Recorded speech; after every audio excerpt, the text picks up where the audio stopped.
శ్రీకైవల్యపదంబుజేరుటకునై చింతించెదన్ లోకరక్షైకారంభకు భక్తపాలన కళా సంరంభకున్ దానవోద్రేకస్తంభకు కేళిలోల విలసదృగ్జాల సంభూత నానా కంజాత భవాండ కుంభకు మహానందాంగనాడింభకున్ శ్రీ కైవల్య పదంబుజేరుటకునై చింతించెదన్.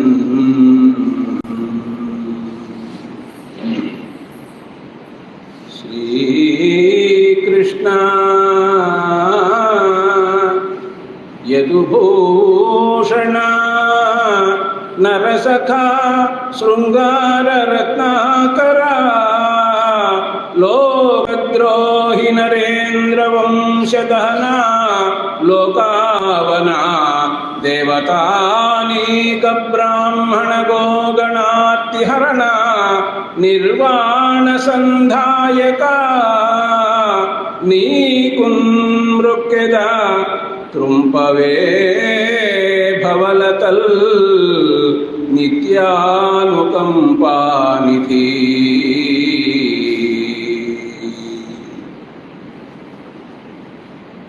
వ్యాసాయ విష్ణురూపాయ వ్యాసరూపాయ విష్ణవే నమో వై బ్రహ్మనిధయే వాసిష్ఠాయ నమో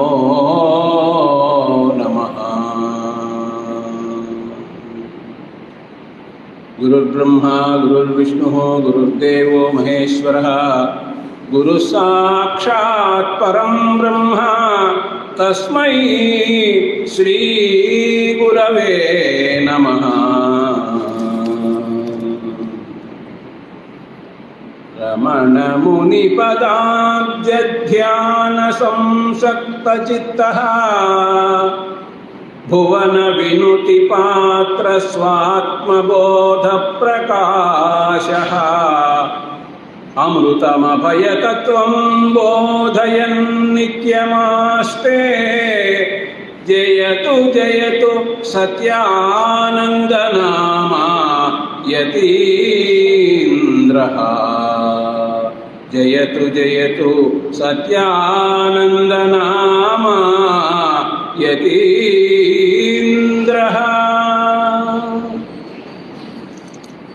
భక్త మహాశైలారా, మన సత్యానందాశ్రమంలో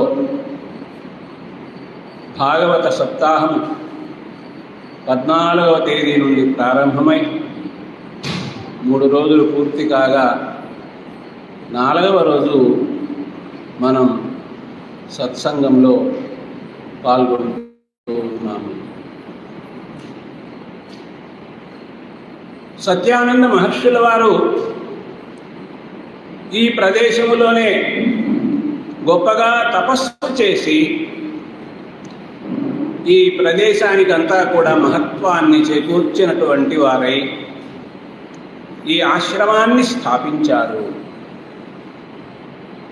వారి తరువాత ప్రథమ పీఠాధిపతులుగా బ్రహ్మానంద తీర్థస్వామి వారు ఈ ఆశ్రమాన్ని ఎంతగానో తీర్చిదిద్దినారు. సత్యానంద మహర్షుల వారు భగవద్గీతామృత తరంగిణి అనేటువంటి ఉద్గ్రంథాన్ని రాసి భగవద్గీతకు చక్కని విస్తృతమైనటువంటి కీర్తిని తెచ్చిపెట్టారు. అంతటా భారతదేశం అంతటా కూడా భగవద్గీతోపన్యాసములు వారు నిర్వహించారు. అంతటి మహనీయులు ఈ బ్రహ్మానంద తీర్థస్వామి వారు భాగవతంలో ఉండేటువంటి పద్యములను అన్నిటినీ కంఠస్థం చేసినటువంటి మహనీయులు. కాబట్టి వారికి భాగవతం అంటే ఎంతో ఇష్టం. వారి ఆరాధనోత్సవాల సందర్భంగానే ఇప్పుడు భాగవత సప్తాహం చేస్తూ ఉన్నామని శ్రీహరితీర్థ స్వామి వారు ప్రస్తుత పీఠాధిపతులు వారు తెలియజెప్పారు. ఈ సందర్భంగా ఇక్కడ ఉన్నటువంటి పురుషోత్తమ తీర్థస్వామి వారి సౌజన్యంతో ఆశ్రమ పీఠాధిపతులు శ్రీహరి తీర్థస్వామి వారి ఆశీస్సులతో ఇంకా విచ్చేసి ఉన్నారు. నిశ్చరానంద స్వామి ఇంకా స్వాములు వచ్చి ఉన్నారు. వారందరి యొక్క ఆశీస్సులతో ముఖ్యంగా మన ఆశ్రమ కార్యదర్శిగా నాగేశ్వరరావు గారు నిరంతరము కూడా ఆశ్రమ అభివృద్ధి కోసంగా కృషి చేస్తూ ఉంటారు. వారి యొక్క సౌజన్యంతో ఈ కార్యక్రమాలు నిర్వహింపబడుతూ ఉన్నాయి. ఎండైనా సరే విచ్చేసినటువంటి భక్తులందరికీ కూడా నమస్కారం చేస్తూ ఈనాటి భాగవత సప్తాహంలో 4వ రోజున అజామిళోపాఖ్యానము అనేటువంటి అంశాన్ని మనం యథాశక్తి మననం చేసుకునేటువంటి ప్రయత్నం చేద్దాము. నైమిషారణ్యములో సూత మహర్షి శౌనకాది మహర్షులకందరికీ కూడా 18 పురాణములను చక్కగా వివరిస్తూ ఉన్నారు. సత్రయాగ సందర్భంలో భాగవత పురాణాన్ని కూడా వివరించారు. పరీక్షిత్ మహారాజుకు 7 రోజుల లోపల ముక్తిని పొందేదానికి అవకాశం ఏమిటి అనేటువంటి తర్జన భర్జన జరుగుతూ ఉంటే అక్కడికి విచ్చేసినటువంటి శుక యోగీంద్రుల వారు ఆయన 7 రోజుల పాటు అక్కడ ఉండి భాగవత పురాణాన్ని వినిపించారు. ఆ విధంగా పరీక్షిత్ మహారాజుకు మోక్షాన్ని కలిగేటట్లుగా మరి ఆ భాగవత పురాణ ప్రవచనం అనేది చెప్పారు. అక్కడక్కడ ఈ పరీక్షిత్ మహారాజు ఈ భాగవత పురాణం చెబుతూ ఉంటే నాకు ఇంకా ఈ కథలు చెప్పండి, ఆ కథలు చెప్పండి అని కూడా అడిగేటువంటి వారు. కాబట్టి ఇక్కడ మళ్ళీ ఆయన పరీక్షిత్ మహారాజు అడుగుతూ ఉన్నాడు, అయ్యా శుక మహర్షి, నాకు ఒక సందేహం అయ్యా, ఆ సందేహాన్ని తీర్చవయ్యా అని. అంతకుముందే వ్యాస మహర్షి నరకలోకంలో కలిగేటువంటి బాధల గురించి, నరకలోకంలో ఉండేటువంటి శిక్షల గురించి వివరించి ఉన్నారు. అందువల్ల పరీక్షిత్ మహారాజు ఏమడుగుతూ ఉన్నాడంటే, మానవుడు నరక బాధలు లేకుండా ఉండాలంటే ఏం చేయాలి అని ప్రశ్న చూడండి. కడిది వేదనలకు కారణం బయ్యుండు గురుతులేని నరకకు పరాసి, గురుతులేని నరకకు పరాసి పాలుగాక నరుడు బ్రతికెడు మార్గంబు పరమ పుణ్య తెలియ పలుకవయ్యా. నరక కూపం అనేటువంటిది అనేక విధములైనటువంటి బాధలకు నిలయం కదా. అటువంటి ఆ నరక కూపంలో పడకుండా ఉండేదానికి, వీడు సంరక్షింపబడేదానికి మార్గం ఏమిటి అనేటువంటిది తెలియజేయవయ్యా అని పరీక్షిత్ మహారాజు అడుగుతూ ఉంటే శుక యోగీంద్రుల వారు అన్నిటికీ సమాధానం చెబుతున్నారు కదా. ఇలా అంటూ ఉన్నారు. ఏమంటే, త్రికరణములచే పుట్టిన దురితములను అప్పుడు ఒలియింపని ఆ కట్టడి దేహంబు ఉడిగిన కొట్టాడును బిట్టు నరక కోపంబులలో. పరీక్షిత్ మహారాజా వినవయ్యా, మానవుడు అనేక విధములైనటువంటి కర్మలు చేస్తూ ఉంటాడు కదా. ఆ కర్మలలో కొన్ని మంచి పనులు ఉంటాయి, కొన్ని చెడు పనులు ఉంటాయి. ఆ చెడు పనుల కారణంగా పాపముల కారణంగా అతనికి చెడు ఫలితము అనేటువంటిది లభిస్తుంది కదా. మరి ఆ చెడు కర్మల కారణంగా అతడు నరక కూపములో పడిపోయే పరిస్థితి వస్తుంది. అయితే ఏం చెయ్యవచ్చు మానవుడంటే, తాను పొరపాటు చేశాను, తప్పు చేశాను, అధర్మం చేశాను అనేటువంటి ఆలోచనకు వచ్చినప్పుడు దానికి సంబంధించినటువంటి ప్రాయశ్చిత్తము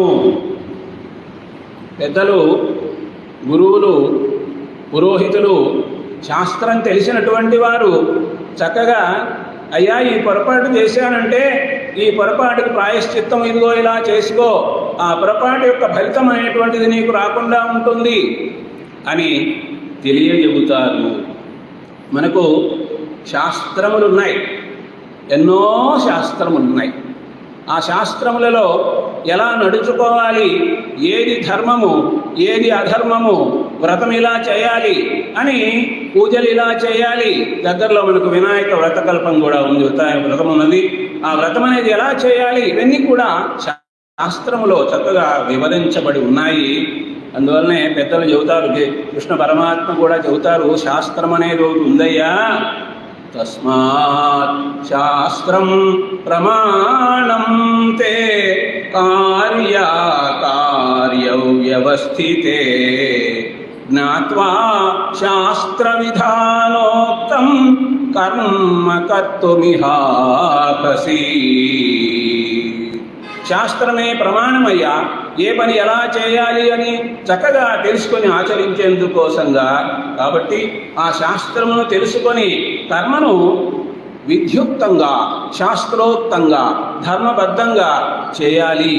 అలాంటప్పుడు అక్కడే ఒకవేళ అధర్మం చేస్తే దానికి తగినటువంటి ప్రాయశ్చిత్తం గురించి కూడా తెలియజేయబడి ఉంటుంది. కాబట్టి ఆ ప్రాయశ్చిత్తం అనేటువంటిది చేసుకున్నట్లయితే నరక కూపంలో పడవలసినటువంటి అవసరం లేదు మానవునికి అని చెబుతూ ఉన్నాడు ఆ పరీక్షిన్ మహారాజుకి.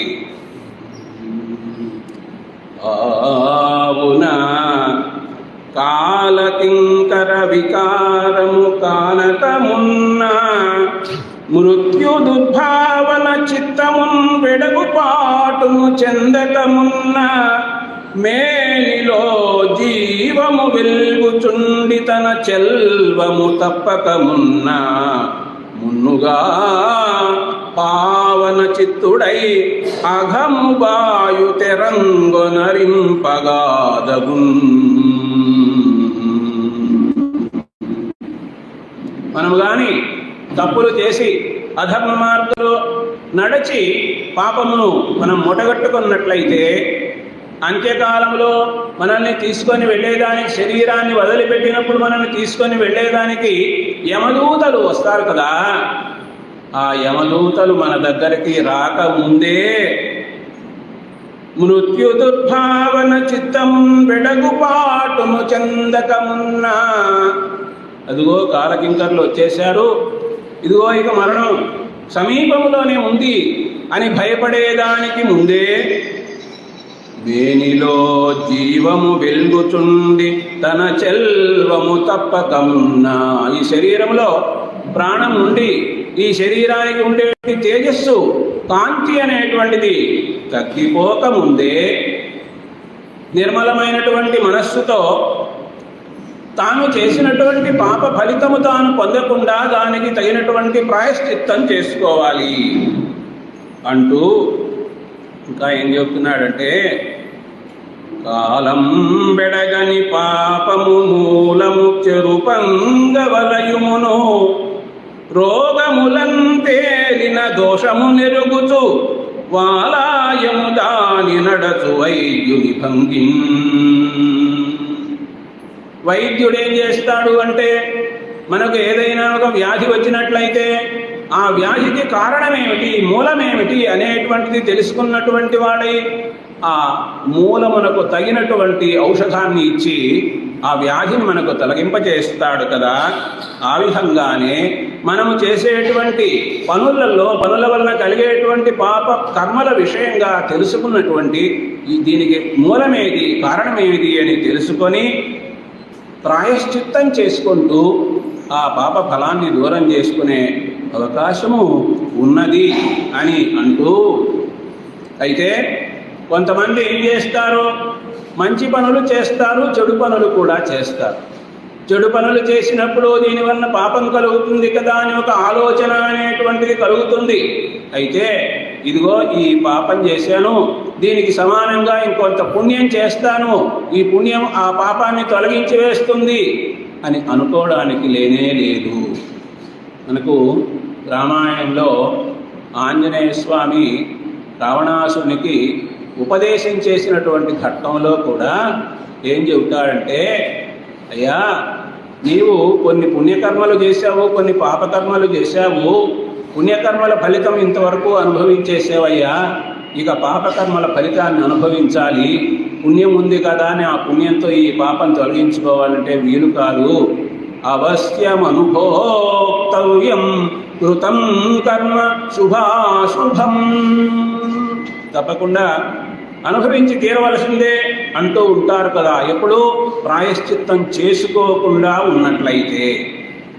కాబట్టి ఏ విధంగా చేస్తే ఈ పాపఫలము అనేటువంటిది అంటకుండా ఉంటుంది అనేటువంటి విషయాన్ని పరీక్షిత్ మహారాజు అడుగుతూ ఉన్నాడు.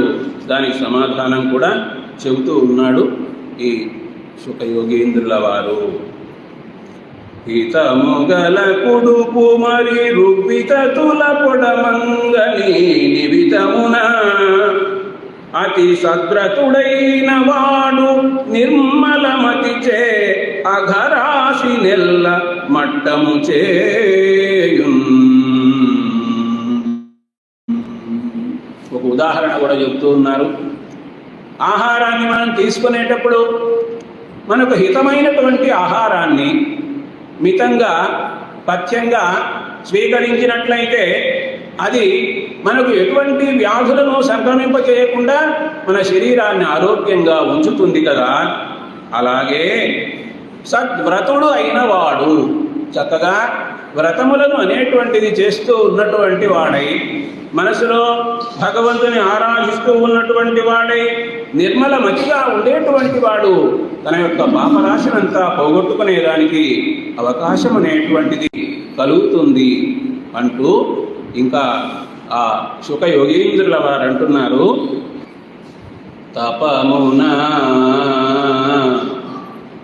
బ్రహ్మచర్యమున దానములన్ శమ సద్దమంబులన్ జపముల సత్య శౌచముల సన్నియమాదియమంబులన్ కృపానిపుణులు ధర్మవర్తములు నిక్కము హృత్తను వాక్యజంపు పాపపు గుది త్రుంతురు అగ్ని శతపర్వవనంబులనేర్చు కైవడిన్.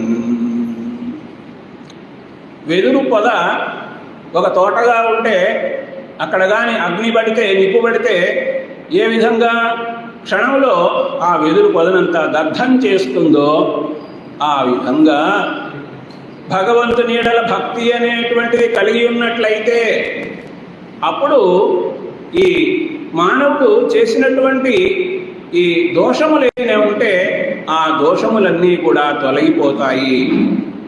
తపస్సు చేయాలి, బ్రహ్మచర్యంతో ఉండాలి, దాన ధర్మములను చేయాలి, శమము దమము అనేటువంటి గుణములను కలిగి ఉండాలి, జపము చేయాలి, సత్యవాక్యాన్ని పలకాలి, శుచిగా ఉండాలి. ఇటువంటి మంచి నియమములన్నీ కూడా ఆచరిస్తూ ఉన్నటువంటి హరి యెడల భక్తి అనేటువంటిది కలిగి ఉన్నటువంటి వాళ్ళు ధర్మవర్తనులవుతారు. ఇలాంటి వాళ్ళు, ఈ విధంగా భగవంతుని యెడల భక్తి ఉన్నటువంటి వాళ్ళు తాము తెలియక చేసినటువంటి దోషముల నుండి కూడా విముక్తిని పొందేటువంటి అవకాశం అనేటువంటిది ఉంటుంది. ఆ మాటే మళ్ళీ చెబుతున్నాడు పరీక్షిత్ మహారాజుకి శుకయోగీంద్రుల వారు. కొందరు పుణ్యవర్తనులు గోపకుమార పదారవింద జానంద మరంద పాన కలరారత షట్పద చిత్తులౌచు గోవింద పరాయణుల్ విమల వేషులు దోషమడంతురు. ఆత్మలం చెందిన భక్తి చేత రవిజే కొని మంచు నడంచు కైవడి. పుణ్యాత్ములైనటువంటి వాళ్ళు తాము ఎప్పుడూ కూడా గోపకుమారుడైనటువంటి శ్రీకృష్ణుడు మహావిష్ణువు ఆయన పాద పద్మముల యందు మనస్సు లగ్నం చేసినటువంటి వారై, గోవిందుని యొక్క సేవా పరాయణత్వం కలిగినటువంటి వారై, నిర్మల చిత్తంతో ఉన్నటువంటి వారు తప్పకుండా తాము చేసినటువంటి దోషములను తామే తొలగించుకునే దానికి సమర్థులు అవుతారు. దానికి కారణము హరిభక్తి. ఆత్మలను చెందిన భక్తి చేత, భగవంతునిలో ఉన్నటువంటి భక్తితో. దీనికి ఒక పోలిక కూడా చెబుతూ ఉన్నారు. అది ఏమిటి ఇంకొక పోలిక అంటే, రవిజే కొని మంచు నడంచు కైవడి. సూర్యుడు వచ్చినట్లయితే అంతవరకు ఉన్నటువంటి మంచు అనేటువంటిది ఏ విధంగా తొలగిపోతుందో ఆ విధంగా హరిభక్తి కారణంగా వీళ్ళల్లో ఏదైనా దోషములుంటే ఆ దోషములన్నీ కూడా తొలగిపోతాయి అని తెలియజేస్తూ, దంతిపురనాథ వినుము ఒక మంతన మెరిగింతు శమగమంబులు అమోవంతు శుభవంతు జేయవు కంతుని గురి భక్తి ముక్తి కలిగించుగతిన్. ఓ పరీక్షణ్ మహారాజా, క్షమము అనేటువంటిది, దమము అనేటువంటిది, అలాగే ఇటువంటివి సాధారణంగా దోషములను తొలగించలేవయ్యా. ఏవి తొలగిస్తాయి అంటే భగవంతుని ఎడల ఉండేటువంటి భక్తి మన దోషములను తొలగించేదానికి అవకాశం ఉన్నది. మనకు భగవంతుని ఎడల భక్తి, భగవన్నామ స్మరణ అనేటువంటిది ఎంతో గొప్పది అని పెద్దలందరూ కూడా తెలియజేసి ఉన్నారు కదా. కాబట్టి మానవుడు ఎలా ఉండాలి? పరీక్షిత్ అడిగింది ఏమిటి? నరక బాధలు లేకుండా ఉండాలంటే ఏం చేయాలి అని అడిగాడు. నరక బాధలు లేకుండా అంటే మరణం లేకుండా ఉంటాడా? కాదు, మరణం వస్తుంది. అయితే ఇతడు నరకలోకానికి వెళ్లకుండా వైకుంఠానికి వెళతాడు, కైవల్యాన్ని చేరుకుంటాడు, పరమ పదాన్ని పొందుతాడు, విష్ణుదేవునితో సాయుధ్యం పొందుతాడు అని. దానికి చూడండి, హరికి అర్థము ప్రాణము అర్పితంబుగనుండు వాని కైవల్యము యౌవనికి లేదు. తన యొక్క ధనాన్ని, తన యొక్క ప్రాణాన్ని, తన యొక్క జీవితాన్ని విష్ణు భగవానునికి ఎవరైతే కైంకర్యం చేస్తారో అలాంటి వానికి కలిగేటువంటి ఆ కైవల్యము, ముక్తి, మోక్షము, పరమపదము ఇంకా ఎవరికి కూడా రాదయ్యా. వనజలోచను భక్తచరుల సేవించిన వాని కైవల్యము యవ్వనికి లేదు. వనజలోచనుడు, కమలాక్షుడు విష్ణు భగవానుడు, అతని సేవించాలి. అలాగే అతని యొక్క సేవకులు భక్తులు ఉంటారు కదా, ఆ భక్తులను సేవించేటువంటి వాళ్లకు కూడా కైవల్య ప్రాప్తి కలుగుతుంది. ఆ కైవల్యం ఇంక ఇతరులకు రాదయ్యా. అందువల్లనే మనం 2 రోజుల తర్వాత కృష్ణలీలల్లో సుధాముడు చెప్పేటువంటి పద్యం ఒకటి మహత్తరమైనటువంటి పద్యం. ఏంటి అందులో భావం అంటే, అయ్యా భగవంతుడా, నీ పాదసేవ చేసే అవకాశం ఇయ్యవయ్యా అని. నీ పాద కమల సేవయు నీ పాదార్చకులతోడి నియమును నితాంతాపారభూత దయయును తాపసమందార నాకు దయసేయగదే. అందులో, ఓ భగవానుడా, కృష్ణ పరమాత్మ, నీ పాద పద్మములందు సేవ అనేది ఉండేట్లు చేయవయ్యా. ఇది మొదటిది. రెండవది, నీ పాదార్చ యాచకులతోడి నెయ్యమును, ఎవరైతే నీకు పాదసేవ చేస్తూ భక్తులుగా ఉన్నారో అటువంటి వాళ్లతో సహవాసం అనేటువంటిది, సత్సంగం అనేటువంటిది కల్పించవయ్యా. అదే ఇక్కడ చెప్పింది కూడా.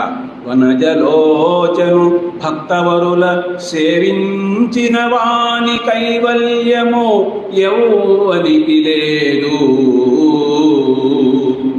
వైకుంఠ నిర్మల వ్రత పరుండైనట్టి వాని కైవల్యము ఎవ్వరికి లేదు.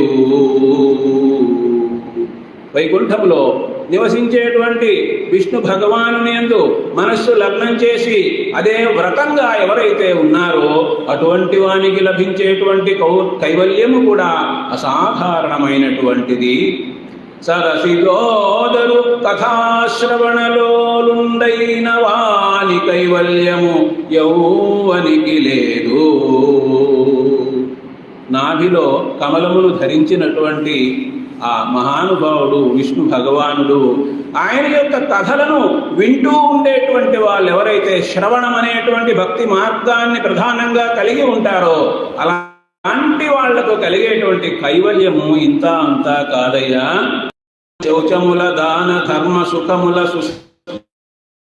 సుస్థిరస్థానమైన వైష్ణవ జ్ఞాన జనిత నిర్వాణ పదము. విష్ణు సంబంధమైనటువంటి ఆ జ్ఞానంతో ఆ భక్తితో వాళ్ళు పొందేటువంటి పరమ పదం ఏదైతే ఉందో అది సాధారణమైనటువంటి పనుల వలన కాదయ్యా.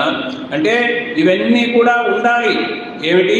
బ్రహ్మచర్యం ఉండాలి, తపస్సు ఉండాలి, శమం ఉండాలి, దమము ఉండాలి, సత్యం ఉండాలి, శౌచం ఉండాలి, ధర్మం ఉండాలి. అన్నీ ఉన్నా వాటితో పాటుగా తప్పనిసరిగా కావలసినటువంటిది విష్ణు భక్తి.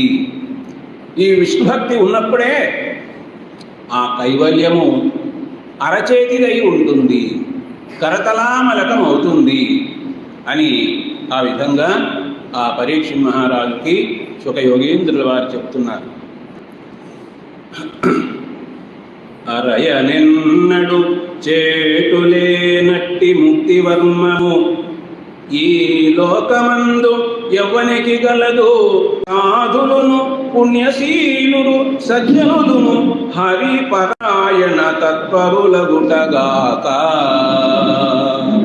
సాధువులందరూ సత్పురుషులందరూ కూడా ఎందువలన వాళ్ళు ఆనందంగా ఉండగలుగుతున్నారు, విష్ణువు యొక్క అనుగ్రహాన్ని పొందగలుగుతూ ఉన్నారు అంటే కారణము హరిపరాయణ తత్పరులగుటగాక. విష్ణు భగవానుని నిరంతరము కూడా చింతిస్తూ ఉన్నారు, విష్ణు భగవానుని గుణగానం చేస్తూ ఉన్నారు, విష్ణు కథలను చక్కగా వింటూ ఉన్నారు. కాబట్టి అలాంటి వాళ్ళకి తాము చేసినటువంటి దోషముల యొక్క ఫలితం కూడా తగ్గిపోతుంది, నరక బాధలు అనేటువంటివి ఉండవు అంటూ తెలియజేస్తూ సతతము కృష్ణపాద జలజంబులయందు మనంబు నిల్పు సూరతులు తదీయ శుద్ధ గుణరాగులు కాలుని ఉగ్రపాశ సంహతుల ధరించు తత్సుభట వర్గములం కలలోన కానరు. ఏ గతులను దుష్ట కర్మములు గైకొని వారల చెందనేర్చునే. ఎవరైతే విష్ణు భగవాన్ని పాదపద్మములందు మనస్సు లగ్నం చేసి భక్తి అనేటువంటిది కలిగి ఉంటారో, శుద్ధమైనటువంటి గుణములతో ప్రకాశిస్తూ ఉంటారో అలాంటి వాళ్ళ దగ్గరికి యమభటులు రారయ్యా. ఆ యమభటులు వీళ్ళకి కలలో కూడా కనిపించరయ్యా అని చెబుతూ ఆ మహానుభావుడు ఆ శుకయోగీంద్రుల వారు ఇంకా ఏమంటున్నాడంటే, మనకు అనేక సందర్భాల్లో కూడా ఈ యమబాధలు లేకుండా ఉంటాయి అని అనేక సందర్భాల్లో కవులు పండితులు కూడా చక్కగా ఎన్నో విషయాలని పద్యాల్లో, కీర్తనల్లో, శ్లోకాల్లో తెలియజేయడం అనేటువంటిది జరిగింది. మనము ఆదిశంకరాచార్యులు రచించినటువంటి మోహముద్గరము అనేటువంటి గ్రంథాన్ని పరిశీలించినట్లయితే భగవద్గీత కించిదధీత గంగాజల లవకణికా పీత సకృదపి యేన మురారి సమర్చ క్రియతే తస్య యమేన న చర్చా క్రియతే తేన యమేన న చర్చా. యమునికి సంబంధించినటువంటి ఆలోచన చేయవలసిన అవసరం లేదు. యముడు వాళ్ళ దగ్గరికి రాడు. భజ గోవిందం భజ గోవిందం గోవిందం భజ మూఢమతే. ఏం చెప్పాడంటే, ఎవరైతే భగవద్గీత కొద్దిగానైనా సరే అధ్యయనం చేస్తారో, విషయం తెలుసుకొని ఆచరిస్తారో, అలాగే గంగాజలం కొద్దిగానైనా స్వీకరిస్తారో, అలాగే ఒక్కసారైనా భగవంతుని త్రికరణ శుద్ధిగా ఆరాధిస్తారో, అటువంటి వాళ్ళు యమబాధల గురించి ఆలోచించవలసినటువంటి అవసరం లేదు అని అక్కడ చెప్పడం జరిగింది. అట్లాగే కంచెర్ల గోపన్న గారు ఆయన కూడా ఏమన్నారంటే, భగవన్నామాన్ని ఎవరైతే నిత్యము జపిస్తూ ఉంటారో అటువంటి వాళ్ళు పరమభక్తులు, వాళ్ళ పాదధూళి ఎంతో పవిత్రమైంది. ఆ పాదధూళిని నేను నా తల మీద ధరిస్తాను అని యముడు యమదూతలకు చెబుతూ, అటువంటి భక్తుల దగ్గరికి మీరు వెళ్ళవద్దు, అక్కడికి విష్ణు దూతలు వెళతారు, వైకుంఠానికి వాళ్ళని తీసుకోబోతారని దాశరథి శతకంలో చక్కగా చెప్పారండి. పరమదయానిధే పతిత పావన నామ హరే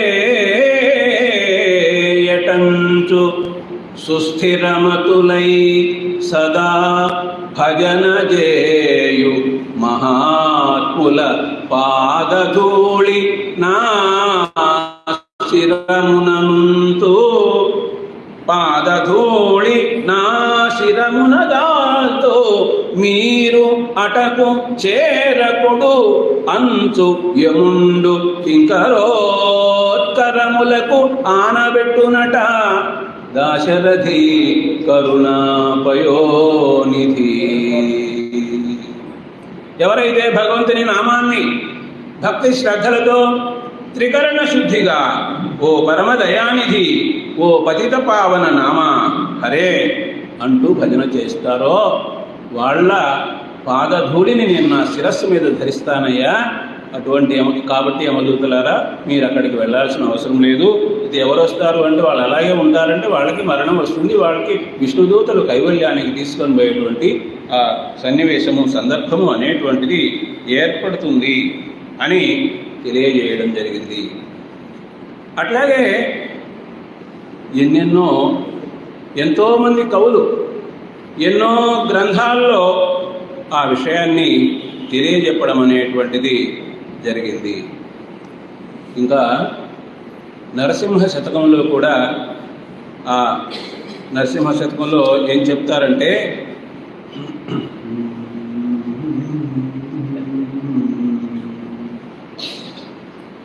భగవన్నామాన్ని ఎప్పుడూ కూడా జపిస్తూనే ఉండాలి. అలా చేస్తే భగవద్ అనుగ్రహం అనేటువంటి సులభంగా లభిస్తుంది. నరసింహ శతకంలో అంటారు, ఈ దేహం ఉన్నప్పుడే మొదటి నుండి కూడా నీ నామస్మరణ చేయాలి. పాంచభౌతికము దుర్భరమైన కాయంబు ఇది ఎప్పుడో విడుచుట ఎరుకలేదు. శతవర్షముల దాకా మితము చెప్పిరి గాని నమ్మరాదు ఆ మాట నెమ్మనమునా. బాల్యమందో మంచి ప్రాయమందో లేక ముదిమియందో లేక ముసలియందో ఊరనో అడవినో ఉదక మధ్యముననో ఎప్పుడో విడుచు ఎంచుట ఏ క్షణంబో మరణమే నిశ్చయము బుద్ధిమంతుడైన దేహమున్నంతలో మిమ్ము తెలియవలయు భూషణ వికాస శ్రీధర్మపుర నివాస దుష్ట సంహార నరసింహ దురిత దూరా. ఈ శరీరం వెళ్ళిపోయేదానికి ముందే తప్పనిసరిగా ఓ భగవంతుడా మీ గురించి స్మరణ, చింతన, కీర్తన, శ్రవణము, పూజ, అర్చన ఇవన్నీ కూడా చేయాలి అని అనడం జరిగింది. ఈ విధంగా అందరూ కూడా భగవద్భక్తి అనేటువంటిది ఎంతో ప్రధానమైనటువంటిది అని తెలియజెప్తూ ఉన్నారు. అయితే ఎప్పుడు భగవన్నామం చేయాలి అంటే శరీరం వెళ్ళిపోయేదానికి యమదూతలు వచ్చినప్పుడు అప్పుడు కాదు చేయవలసింది, బాల్యం నుండి చేయాలి. ప్రహ్లాద్ చరిత్రలో కూడా శైశవంబున నుండి ఎంతవరకు దేహావసాన పర్యంతంబు, ఈ దేహాన్ని వదిలిపెట్టేంత వరకు కూడా శైశవము నుండి చిన్నతనము నుండి అని అక్కడ చెప్పడం జరిగింది. మనకు ఈ విషయాన్ని దాశరథి శతకంలో కంచర్ల గోపన్న గారు రామదాస్ చెప్తారు, చూడండి. కాలకింకరులు ముంగిట వచ్చిన వేళ రోగముల్ కొప్పరమైనచో కఫము పుట్టుక నిండిన వేళ బాంధవుల్ గప్పిన వేళ నీ స్మరణ కల్గునో కల్గదో నాటికి ఇప్పుడే తప్పక చేతుమీ భజన దాశరథి కరుణాపయోనిధి దాశరథి కరుణాపయోనిధి.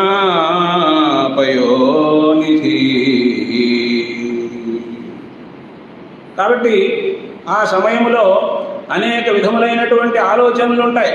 మరణ సమయంలో మరి అలాగా భగవన్నామం మనకు గుర్తొస్తుంది అని అనుకోలేము. కాబట్టి శైశవం నుండి కూడా ఈ నాలుకకు భగవన్నామాన్ని చక్కగా అలవాటు చేయాలి అని కంచర్ల గోపన్న గారు చెప్పారు. ఇట్లాగే వాసుదాసు అని వావిలకొల్ల సుబ్బారావు గారు, వారు కూడా ఈ విషయాన్ని స్పష్టం చేశారు చక్కగా. ఆయన ఏమన్నారంటే, ప్రబలి కఫంబు కంఠమున బాధలు పెట్టెడి వేళ చూపరుల్ గబగబా బయట పెట్టుడిక కార్యము లేదను వేళ కింకరుల్ దబదబ ప్రాణవాయుగడి వేళలా ఆలు చుట్టముల్ వేళలా తలం పగ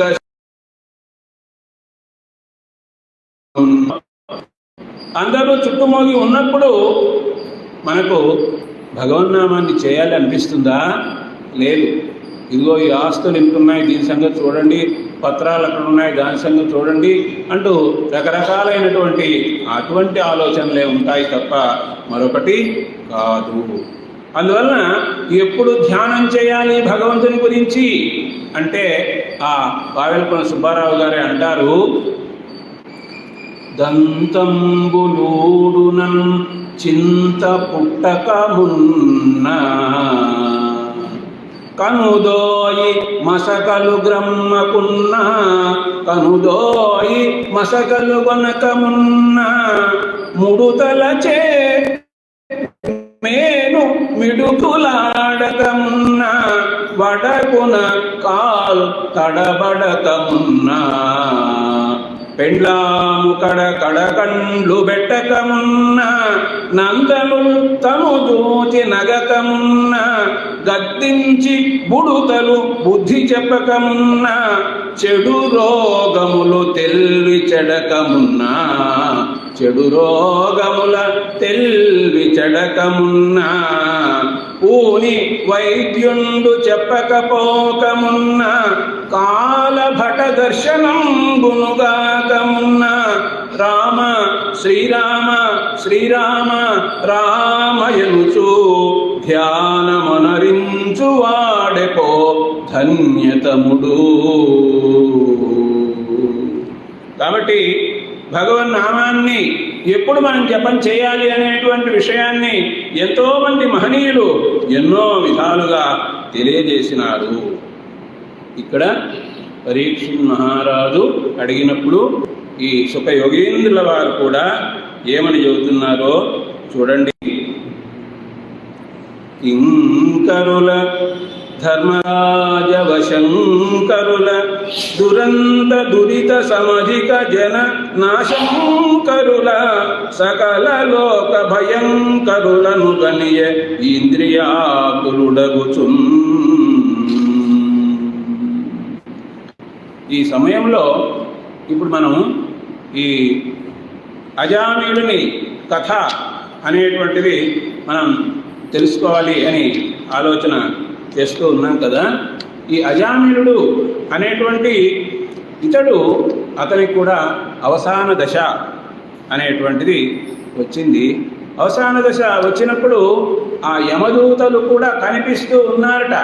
ఇతని యొక్క ప్రాణములను తీసుకొని వెళ్ళేదానికా అన్నట్లుగా ఈ అజామిళుడు చూచాడు వాళ్ళని. కానీ ఎన్ బ్రాహ్మణుడు అంత్యకాలమున వీకన్ రోష నిష్ఠూతులన్ భయంకరమైనటువంటి ఆకారంతో ఉన్నటువంటి ఆ యమదూతలను చూచాడు. చూచి వాళ్ళ చేతిలో యమపాశం అనేటువంటిది కూడా ఉంది. ముగ్గురు వచ్చారట యమదూతలు. ఆ ముగ్గురిని చూచి భయకంపితుడైపోయి ఉన్నాడు. ఇక ప్రాణం పోతూ ఉంది కదా. ఇతను ఎటువంటి వాడంటే 10 మంది పిల్లలు ఉన్నారు. వాళ్ళల్లో చివరి పిల్లవాని పేరు నారాయణ అనేటువంటి పేరు పెట్టుకొని ఉన్నాడనమాట.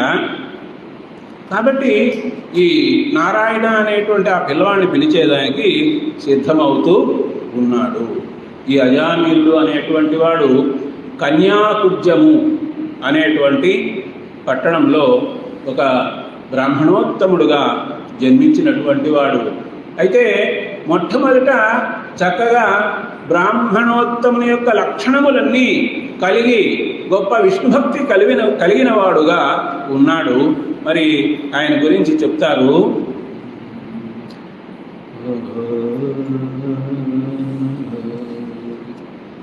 ఎంత గొప్పవాడు అనేటువంటిది తర్వాత కూడా యమదూతలు విష్ణుదూతలు వీళ్ళిద్దరూ కూడా మాట్లాడుకునేటువంటి సందర్భంలో మనం గమనించేటువంటి అవకాశం అనేటువంటిది కలుగుతుంది. అయితే ఈ చివరి క్షణంలో ఇతడు తన కుమారుడైనటువంటి నారాయణుడు అనేటువంటి వాడిని వాడెక్కడో దూరంగా ఆడుకుంటూ ఉన్నాడు. దూరమున నాడు బాలుడు ఓరన తన చిత్తసీమ పొడగట్టిన ఓ నారాయణ నారాయణ నారాయణ ఎనుచు ఆత్మనందను నొడివెన్. ఇక ప్రాణం పోయేటువంటి పరిస్థితి ఉన్నది కదా. ఆ పిల్లవాడిని చాలా గారాభంగా చాలా ప్రేమతో చూచేటువంటి వాడు. మరి తాను ఏ పని చేస్తూ ఉన్నా ప్రక్కన కూర్చోబెట్టుకునేటువంటి వాడు. అందువలన వాడు గుర్తొచ్చాడు. వాడిని పిలిచాడు. ఒకసారి, 2 సార్లు, 3 సార్లు ఆ నారాయణ నారాయణ నారాయణ అంటూ పిలవడం అనేటువంటిది జరిగింది. అయితే ఈ విధంగా మరణించేటువంటి సమయంలో నారాయణ నామని చెప్పాడు కదా. అందువలన అక్కడికి విష్ణుదూతలు వచ్చేదానికి సిద్ధంగా ఉన్నారు. మనం భగవద్గీతలో కూడా ఒక శ్లోకం అనేటువంటిది విని ఉన్నాము. అంత్యకాలే చ మామేవ స్మరన్ ముక్త్వా కళేవరం యప్రయాతి సమద్భావం యాతి నాస్త్యత్ర సంశయః. అంత్యకాలములో అంటే ఇక ప్రాణం పోతుంది అనేటువంటి ఆ సమయంలో నన్ను తలంచుకున్నటువంటి వాడైనా నామమును స్మరించినట్లయితే అతడు ఎటువంటి సందేహము లేకుండా నా సన్నిధికి వస్తాడు, నా సాయుధ్యాన్ని పొందుతాడు అని కృష్ణ భగవానుడు గీతోపదేశం చేశాడు కదా.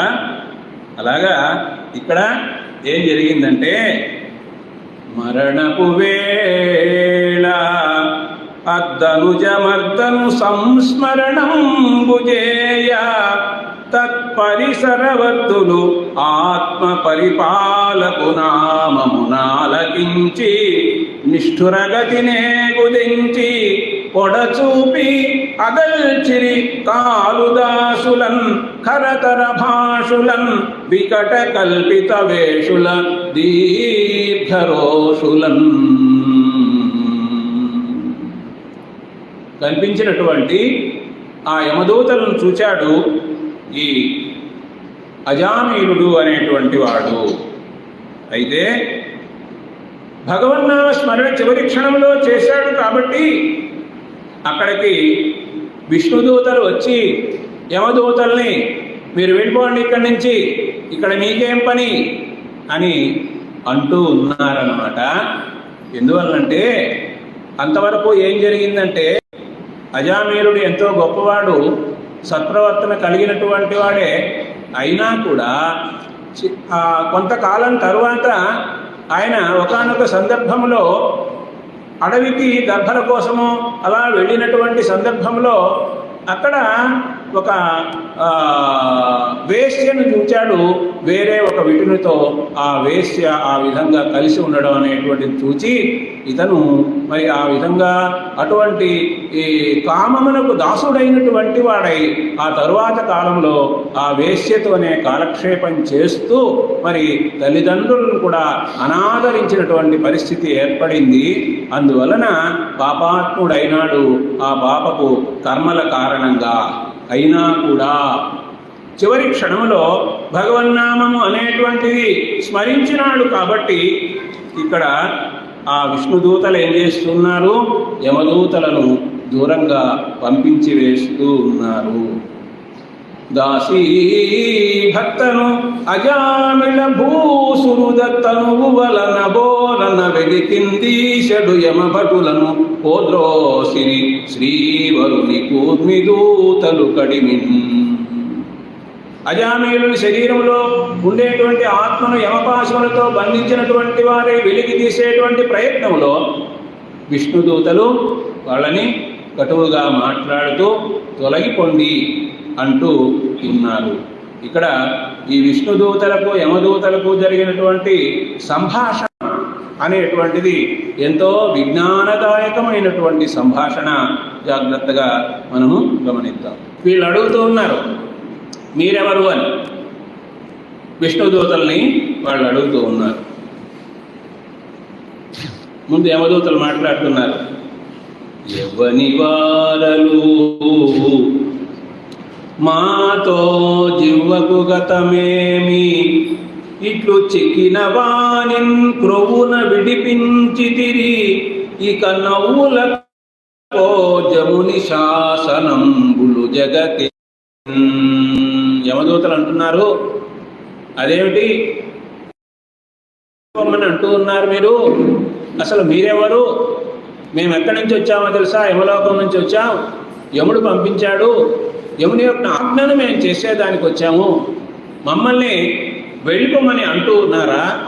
అయితే యమధర్మరాజు యొక్క శాసనం అనేటువంటిది ధర్మం కాదు, న్యాయం కాదు అని మీ ఉద్దేశమా అని అంటూ ఎవరు మీరయ్యా? విష్ణుదూతలు చూస్తూ ఉంటేనే వాళ్ళ యొక్క స్వరూపం ఎట్లా ఉంది అంటే ప్రతి ఒక్కరు కూడా విష్ణువే అని అనిపిస్తూ ఉందన్నమాట. విష్ణుదూతలు అందరూ కూడా ఒక్కొక్కరు ఒక్కొక్క విష్ణులాగా కనిపిస్తూ ఉన్నారు. ఎవరు మీరయ్య ఈ భవ్య రూపముల్ కన్నులకు అద్భుత క్రమమునొచ్చే. మీ యొక్క దివ్య రూపం చూస్తూ ఉంటే మాకు చాలా ఆశ్చర్యంగా ఉంది. అద్భుతమైనటువంటిది మీ రూపము. దివిజులో భువిజులో దేవతా ప్రవరులో సిద్ధులో సాధ్యులో చెప్పరయ్యా.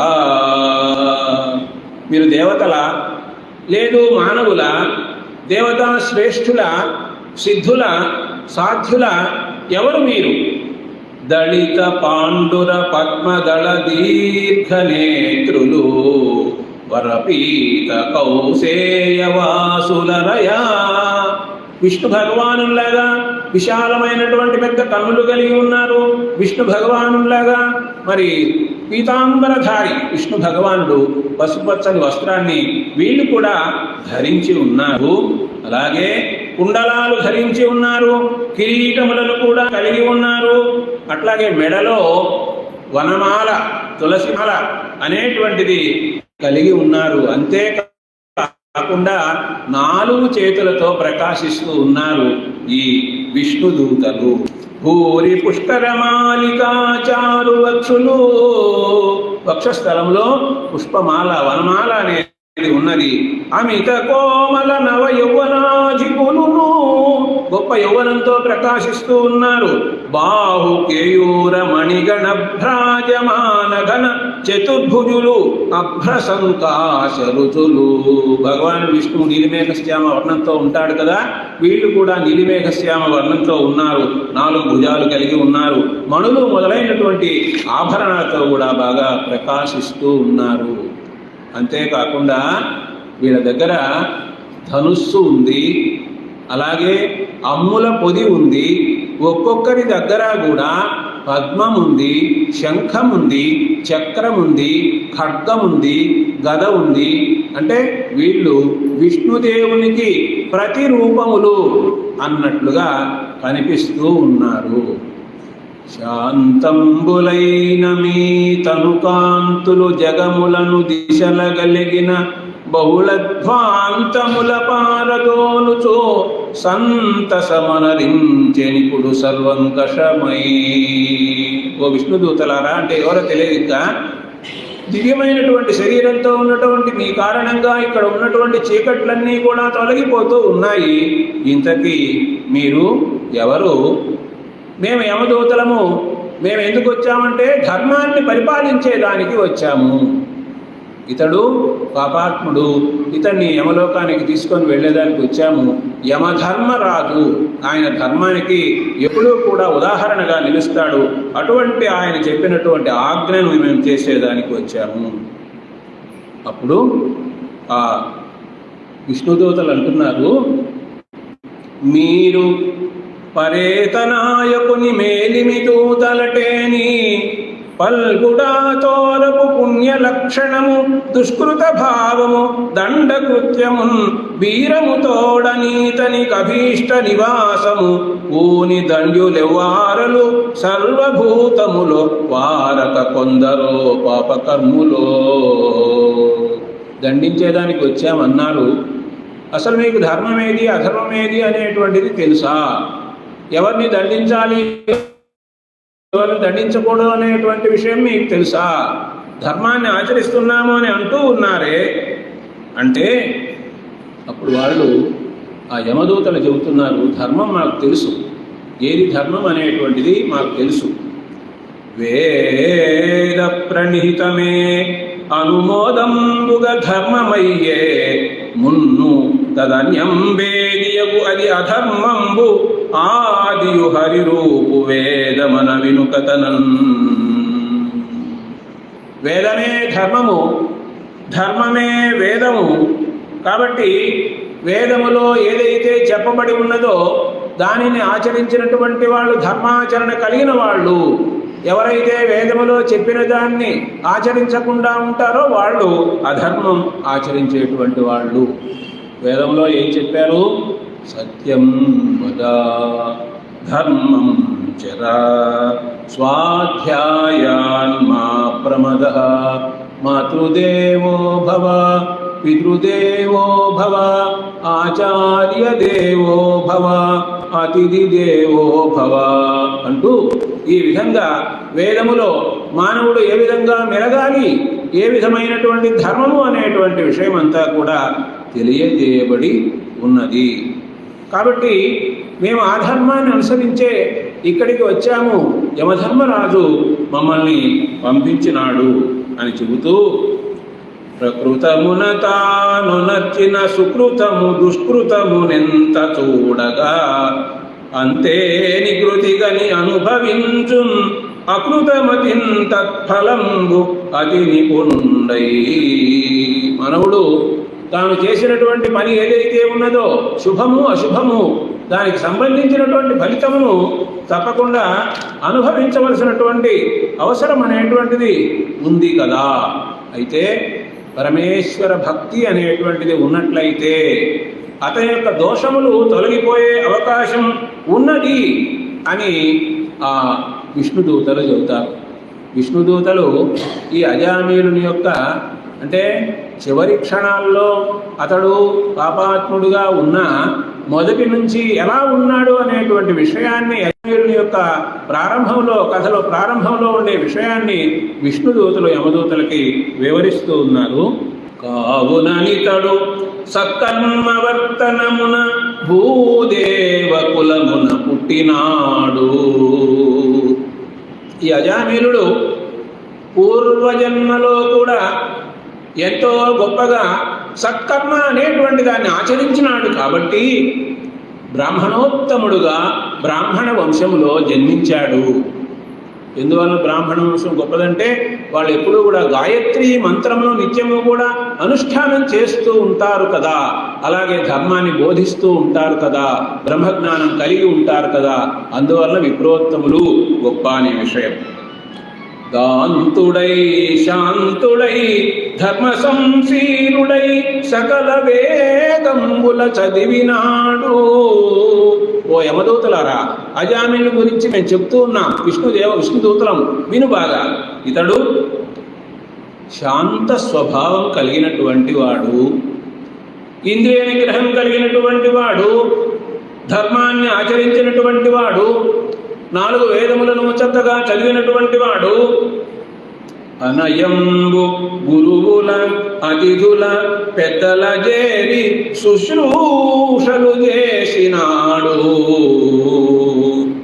చక్కగా పెద్దలను గౌరవించాడు, పెద్దలకు ఎప్పుడూ కూడా శుశ్రూష చేసేటువంటి వాడు, సేవ చేసేటువంటి వాడు.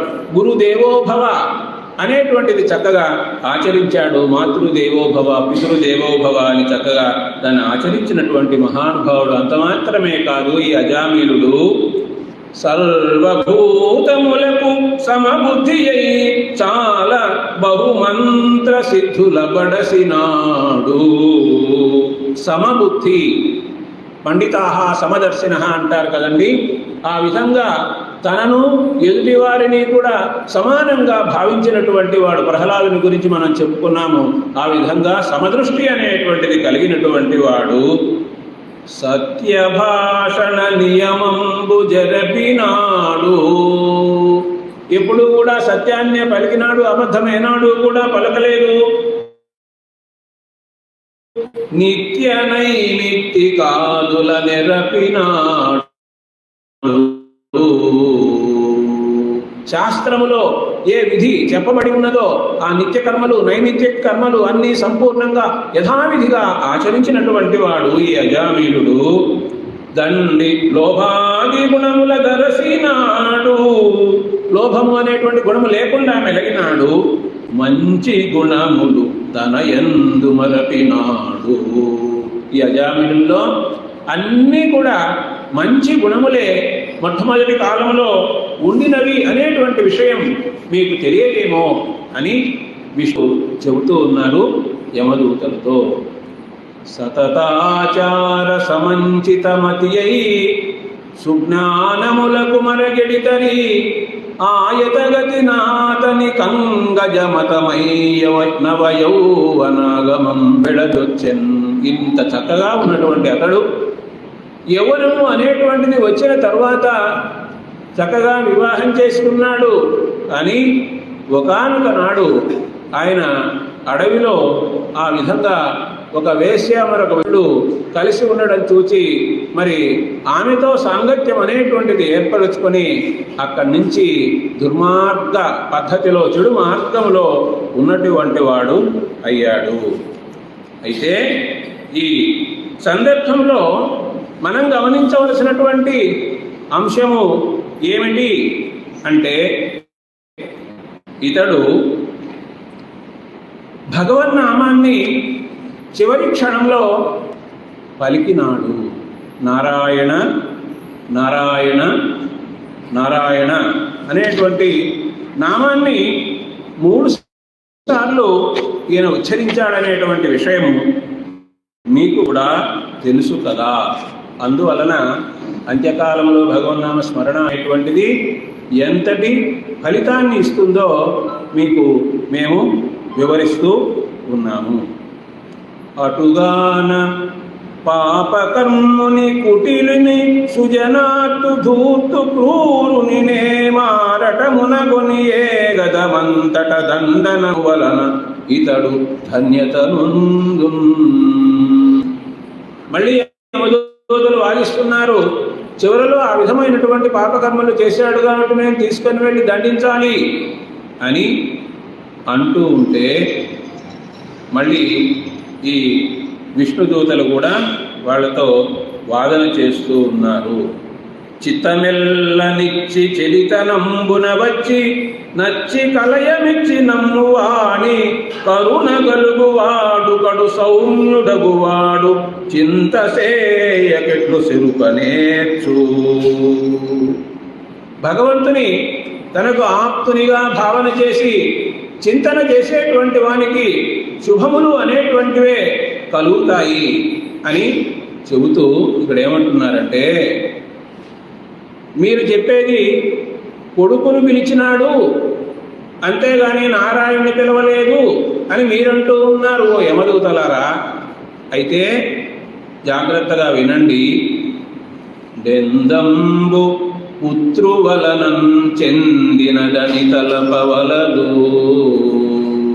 నామస్మరణ చేశాడు కదా, అది కుమారుని మీద అని మీరు అనుకోవద్దు.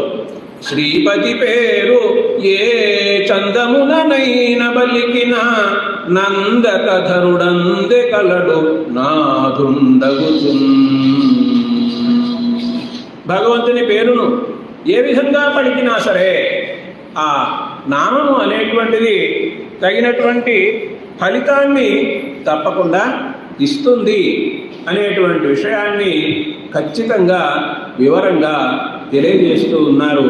చూడండి, ఇక్కడ మనం గమనించినట్లయితే ప్రహ్లాద చరిత్ర సమయంలో కూడా అక్కడ ధర్మరాజుకు నారదుడు ఉపదేశం చేస్తాడు.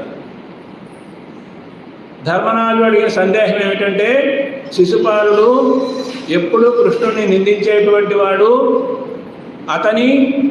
అతను మరణించగానే అంటే కృష్ణ పరమాత్మ యొక్క సుదర్శన చక్రం కారణంగా శిరస్సు తెగి పడిపోయిన సందర్భంలో అతని శరీరం నుండి ఒక దివ్యమైనటువంటి కాంతి వచ్చి కృష్ణ పరమాత్మలో లీనమైంది. ఇదేమిటి, ఎప్పుడు కృష్ణుని నిందించేటువంటి ఈ శిశుపాలుని శరీరంలో ఉన్నటువంటి తేజస్సు అలా వెళ్ళి కృష్ణులో లీనమవడానికి కారణం ఏమిటి అంటే, శిశుపాలుడు 100 సార్లు 100 తప్పులు చేశాడు కదా.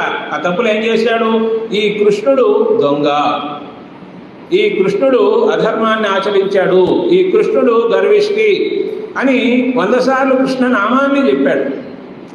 భగవంతుని నామాన్ని చెప్పాడు అనేటువంటి విషయాన్ని మనం గుర్తుకు తెచ్చుకోవాలని వైరభక్తి అంటారు. శత్రువుగా ఉండి భగవంతుని నామాన్ని జపిస్తూ ఉండడం అనేటువంటిది. కాబట్టి భగవన్ నామం జపిస్తే ఏ విధంగా జపించినా, ఇప్పుడు ఈ అజామిలుడు కుమారుని పేరు అనుకొని నారాయణ అని పిలిచిన భగవన్నామం జపించాడు అనేటువంటిదే ప్రధానమైనటువంటిది. అక్కడ నారద మహర్షి ధర్మరాజుకు చెప్తాడు. ఏమని చెప్తాడంటే, అలుకనైనా చెలిమినైనా కామంబుననైనా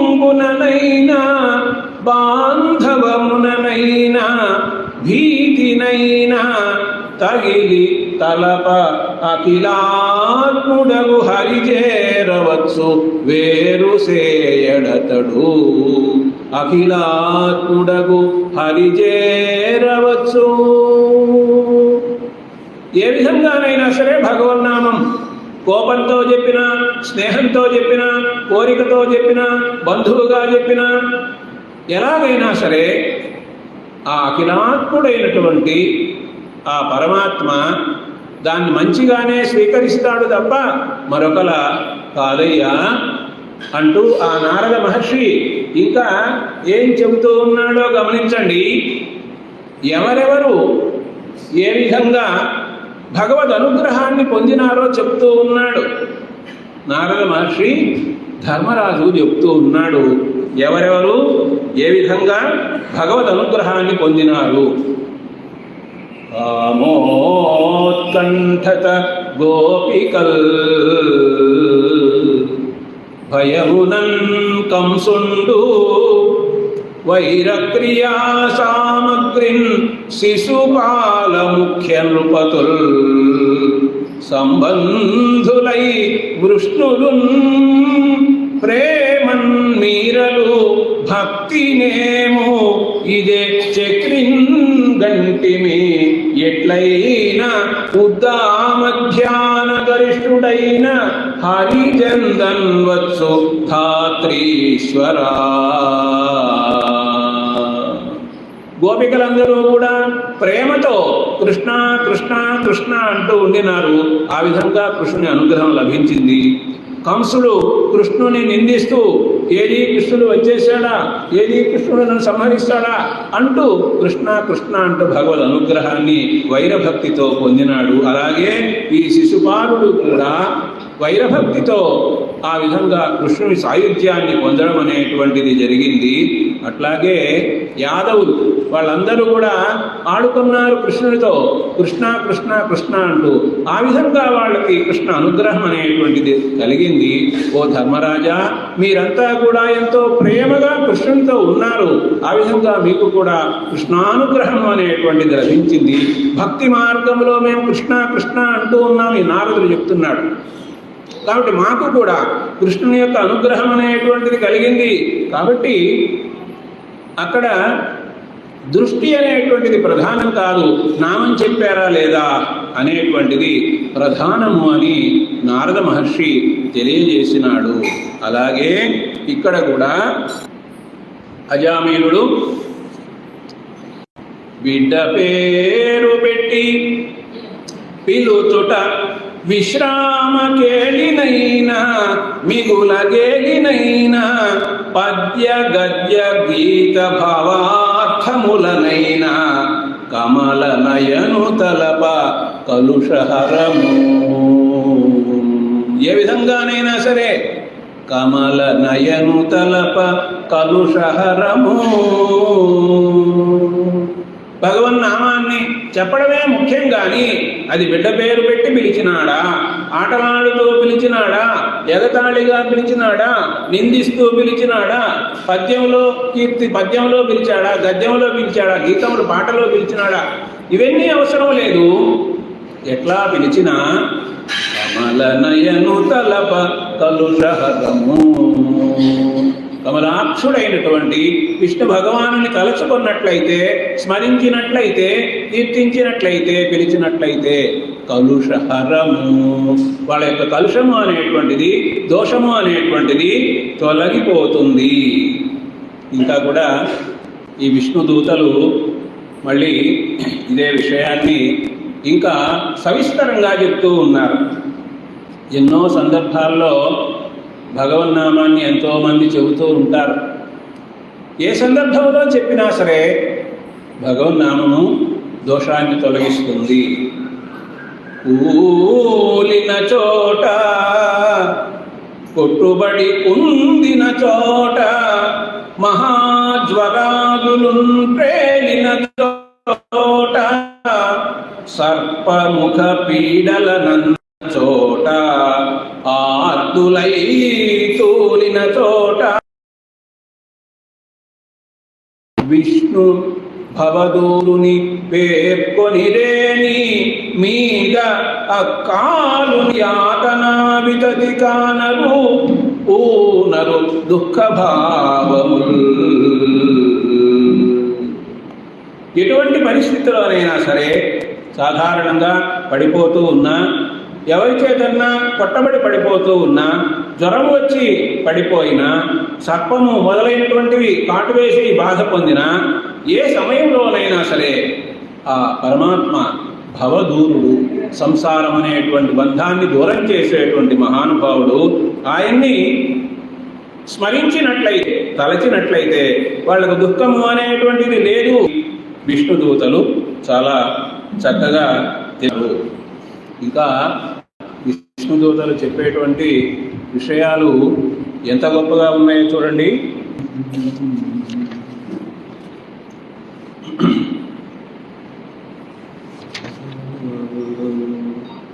పునర ఈసు సేవ యోగి మానస సరోవాసు సేవ హేమవాసు సేవ వేదవేద్యు సేవ వేదాంత విభు సేవ పరమ పురుష పాద పద్మ సేవ.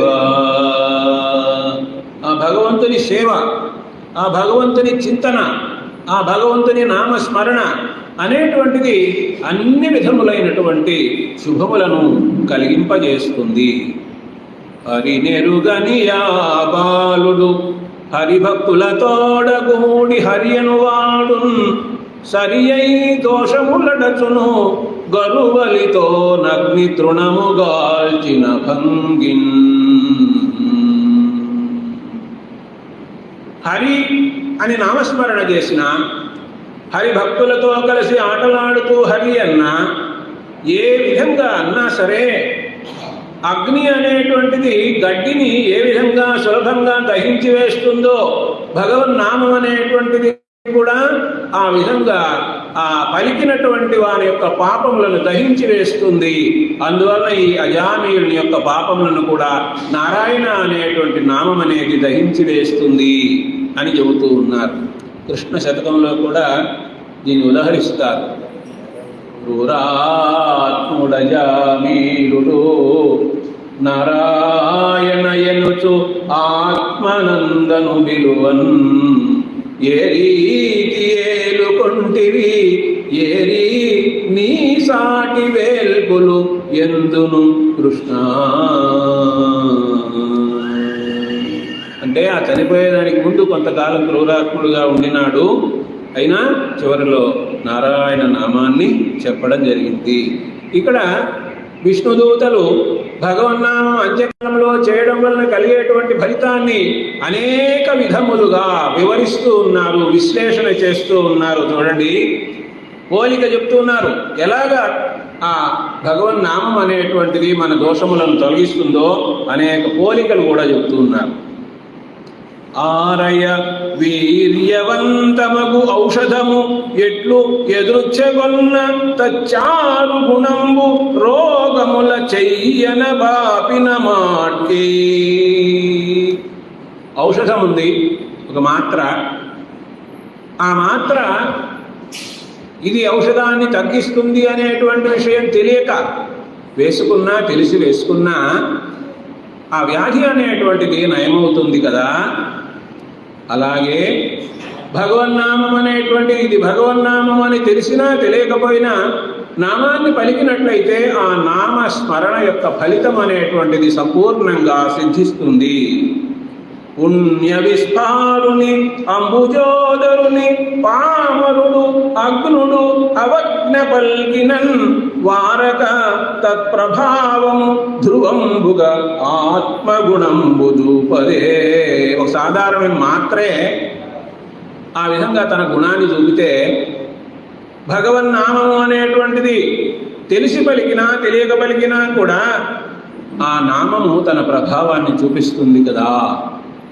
రామనామము తారకనామం. ఆ రా మా రెండు అక్షరాలే ఎంతో గొప్పవి. వశిష్ఠ మహర్షి రామనామాన్ని పెట్టాడు కదా పేరు. రామునికి దశరథ కుమారుడు, దశరథ కుమారుడు నలుగురిలో పెద్దవానికి పెట్టాడు కదా పేరు. ఓం నమో నారాయణాయ అనేటువంటి మంత్రములో ఉండేటువంటి రా అనే అక్షరాన్ని సేకరించుకొని ఓం నమ శివాయ అందులో ఉండే మా అనే అక్షరాన్ని స్వీకరించి రామ అనేటువంటి పేరు పెట్టాడు ఆ వశిష్ఠ మహర్షి. ఆ రామ అనే పదానికి అర్థం కూడా అందరినీ ఆనందింపచేసేది. రముక్రీడాయాం అంటారు, ఆనందింపచేసేది అని.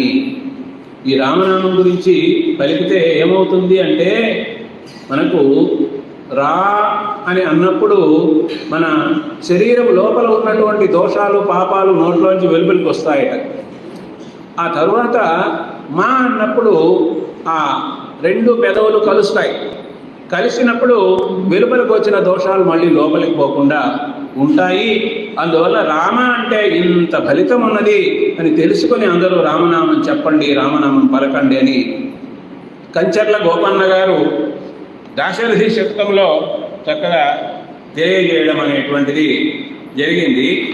ఆ దాశరథి శతకంలో ఆయన చెప్పినటువంటి ఆ పద్యానికి మనం గమనిద్దాం.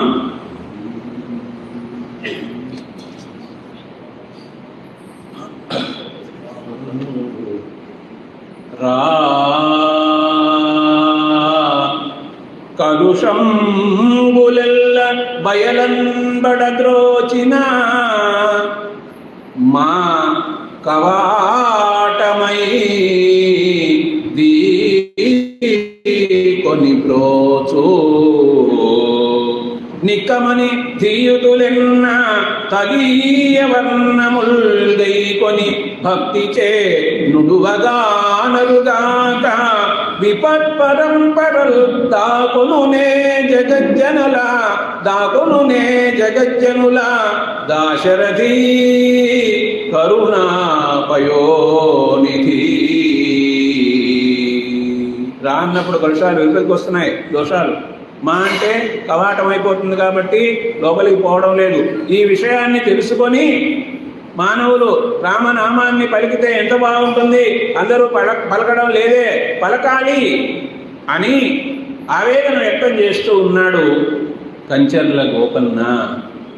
ఆయన రాముడికి దాసుడుగా గోపన్న అనే పేరుంటే రామ రామ రామ అంటూ రామదాసు అనేటువంటి పేరుతో ప్రఖ్యాతిని పొందినటువంటి మహనీయుడు ఈ మహానుభావుడు రామదాసు. సరే, ఇప్పుడు ఇక్కడ ఏమంటున్నారంటే ధృతి తప్పిన తరిని పురాకృతమునగా పెట్లు దోచు కేశవుడు మదిన్ మితిలేని జగము దాల్చిన అతడొక్కని మనములోన అనగెడువాడే.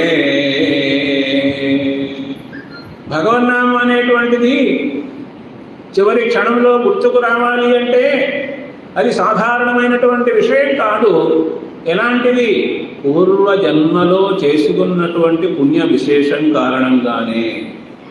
మనం గజేంద్ర మహోత్సవం కూడా అనుకున్నాము, చాలా కాలం పోరాడి ఆ ముసలితో చివరకు నా శక్తి అనేటువంటి తగ్గిపోయింది, నేను గెలవలేను, నన్ను రక్షించేటువంటి భగవంతుడు ఎవడో, భగవంతుడు వచ్చి కాపాడాలి అని ఆ మాట అనగలిగాడు గజేంద్రుడు. ఎందువల్ల? పూర్వజన్మలో చేసుకున్నటువంటి సుకృతం కారణంగా. కాబట్టి నారాయణుడు కూడా, ఈ అజామీలుడు కూడా చివరి క్షణంలో నారాయణ అనేటువంటి నామాన్ని చెప్పాడు అంటే అది పూర్వజన్మలో చేసుకున్నటువంటి పుణ్యము, పురాకృత సుకృతము అంటూ ఇంకా ఏం చెప్తున్నారంటే నిరతం వై నిరవధ్యమై నిఖిల చిన్నిర్మాణమై నిత్యమై నిరహంకార గుణాఢ్యమై నియమమై నిర్దోషమైనట్టి శ్రీహరినామ స్మరణామృతంబు ఇతడు ప్రత్యక్షంబు సేవించే తా మరణాంతంబున ఇట్టి సజ్జనుని ధర్మంబు ఏల వ్యర్థంబగున్. భగవన్నామం అనేటువంటిది పరమశ్రేష్టమైనటువంటిది, నిత్యమైనటువంటిది, సత్యమైనటువంటిది, గుణవంతమైనటువంటిది, నిర్దోషమైనటువంటిది. అటువంటి శ్రీహరి నామాన్ని ఇతడు ఎప్పుడూ కూడా నిరంతరము కూడా సేవిస్తూ, స్మరిస్తూ, జపిస్తూ ఆ నామామృతాన్ని ఆస్వాదిస్తూ ఉన్నాడు కదా. అందువలన మరణకాలంలో ఇతడు భగవన్నామం చెప్పాడు. కాబట్టి ఇంతకుముందు చేసుకున్నటువంటి సుకృత ఏదైతే ఉందో అదంతా వృధాగా పోతుందా? పోదు కదా. కాబట్టి చివరలో భగవన్నామం చెప్పడం అనేటువంటిది జరిగింది అని భాగవత ధర్మాన్ని గురించి ఆ విష్ణు దూతలు చక్కగా తెలియజేస్తే అప్పుడు ఇక ఈ వీళ్ళంతా కూడా వింటూ ఉన్నారు. యమదూతలు అన్నీ విన్నా ఇంకా వాళ్ళకి సందేహం తీరలేదు. మళ్ళీ విష్ణుదూతలు చెప్తున్నారు. ఏమంటున్నారంటే, హరినామ కీర్తన అనేటువంటిది సామాన్యమైనటువంటిది కానే కాదు. ఈతడు కోటి సంఖ్యలకు నెప్పుడు పుట్టులందు చెంది ఆయాతములైన పాప నివహంబులనన్నిటి పారలోలే ప్రఖ్యాతమతిన్ మహామరణ కాలమునన్ హరి పుణ్యనామ సంభూత సుధామయాద్భుత విభూతికరాక్షర సంగ్రహంబులను. మరణ సమయంలో మహాపవిత్రమైనటువంటి భగవంతుని యొక్క పుణ్యనామము అనేటువంటి అమృతాన్ని ఆస్వాదిస్తూ ఈయన అనేక జన్మలలో ఈ జన్మలో కాదు అనేక జన్మలలో చేసుకున్నటువంటి దోషములను అన్నిటినీ కూడా పోగొట్టుకున్నాడు. హరినామ కీర్తన అంటే అంత గొప్పది. హరినామ కీర్తన ఇంకా ఏం చేస్తుందో మేము చెప్తున్నాము. ఓ యమదూతలారా వినండి. హరినామ కీర్తన బ్రహ్మహత్యానేక పాపాటవులకు అగ్నికీలలు హరినామ కీర్తనములు గురుతల్ప కల్మష క్రూర సర్పములకు కేకులు హరినామ కీర్తనములు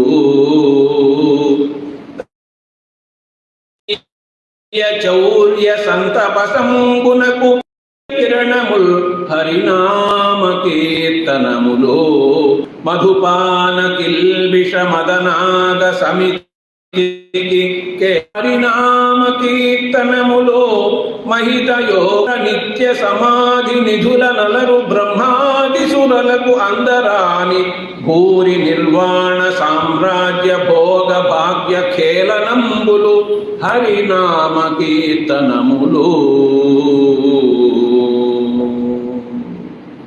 ఎటువంటి ఘోరములైనటువంటి పాపములు చేసినా కూడా ఆ పాపములు అనేటువంటి అడవులను దహించి వేసేటువంటి అగ్నితో సమానమైనటువంటివి హరినామ కీర్తన, భగవన్నామ స్మరణ. అలాగే ఎన్నో దోషములు అనేటువంటి సర్పములుంటే ఆ సర్పములను బాధ పెట్టేటువంటి నెమళ్ళ వంటివి ఈ హరినామ కీర్తనములు అనేటువంటివి. ఇంకా అజ్ఞానం అనేటువంటి చీకటిని పోగొట్టేదానికి సూర్య కిరణముల వంటివి హరినామ కీర్తనములు. అలాగే మద్యపానము మొదలైనటువంటి ఆ దోషములను కూడా, ఆ దోషములు ఎటువంటివి అంటే ఏనుగుల వంటివి అనుకోండి, ఆ ఏనుగులను కూడా ఓడించగలిగినటువంటి జయించగలిగినటువంటి సింహముల వంటివి హరినామ కీర్తనములు. ఇటువంటి హరినామ కీర్తన అనేటువంటిది ఈ మహానుభావుడు మరణకాలంలో చెప్పినాడు కదా. ఇంకా కూడా హరినామ కీర్తన గురించి చెప్తూ ఉన్నారండి. ముక్తికాంతైకాంత మోహన కృత్యముల్ కేళిమై హరినామ కీర్తనములు సత్యలోకానంద సౌభాగ్యయుక్తముల్ కేళిమై హరినామ కీర్తనములు మహిత నిర్వాణ సామ్రాజ్యాభిషిక్తముల్ కేళిమై హరినామ కీర్తనములు బహుకాల జనిత తపఫల సారముల్ కేళిమై హరినామ కీర్తనములు పుణ్యమూలంబులు అనపాయ పోషకంబులు అభిమతార్థంబులు అజ్ఞానహరణకరములు ఆగమాంతోపలబ్ధంబులు అమృత సేవలు ఆర్త శుభములు హరినామ కీర్తనములు. ముక్తి అనేటువంటి కాంతని, మోక్షం అనేటువంటి కాంతని సులభంగా మన దగ్గరికి తీసుకొని వచ్చేటువంటి హరినామ కీర్తనలు అనేటువంటివి గొప్పవి. హరినామ స్మరణ చేస్తూ ఉంటే ముక్తికాంత దగ్గరికి మనం సులభంగా చేరుకుంటాము. అలాగే 14 లోకాల్లో సత్యలోకం అంటారు కదా, ఆ సత్యలోకం అన్ని లోకాల్లో ఉత్తమమైనటువంటి లోకం. ఆ లోకానికి తీసుకొని వెళ్ళేటువంటిది హరినామ సంకీర్తన అనేటువంటిది. అలాగే మోక్షం అనేటువంటి సామ్రాజ్యాన్ని మనకు దగ్గర చేసేటువంటిది హరినామ సంకీర్తన అనేటువంటిది. అలాగే ఈ హరినామ సంకీర్తన అనేక జన్మల్లో చేసినటువంటి తపస్సులు ఏవైతే ఉంటాయో ఆ తపస్సుల యొక్క ఫలంగా రూపొందించబడినటువంటిది హరినామ కీర్తన.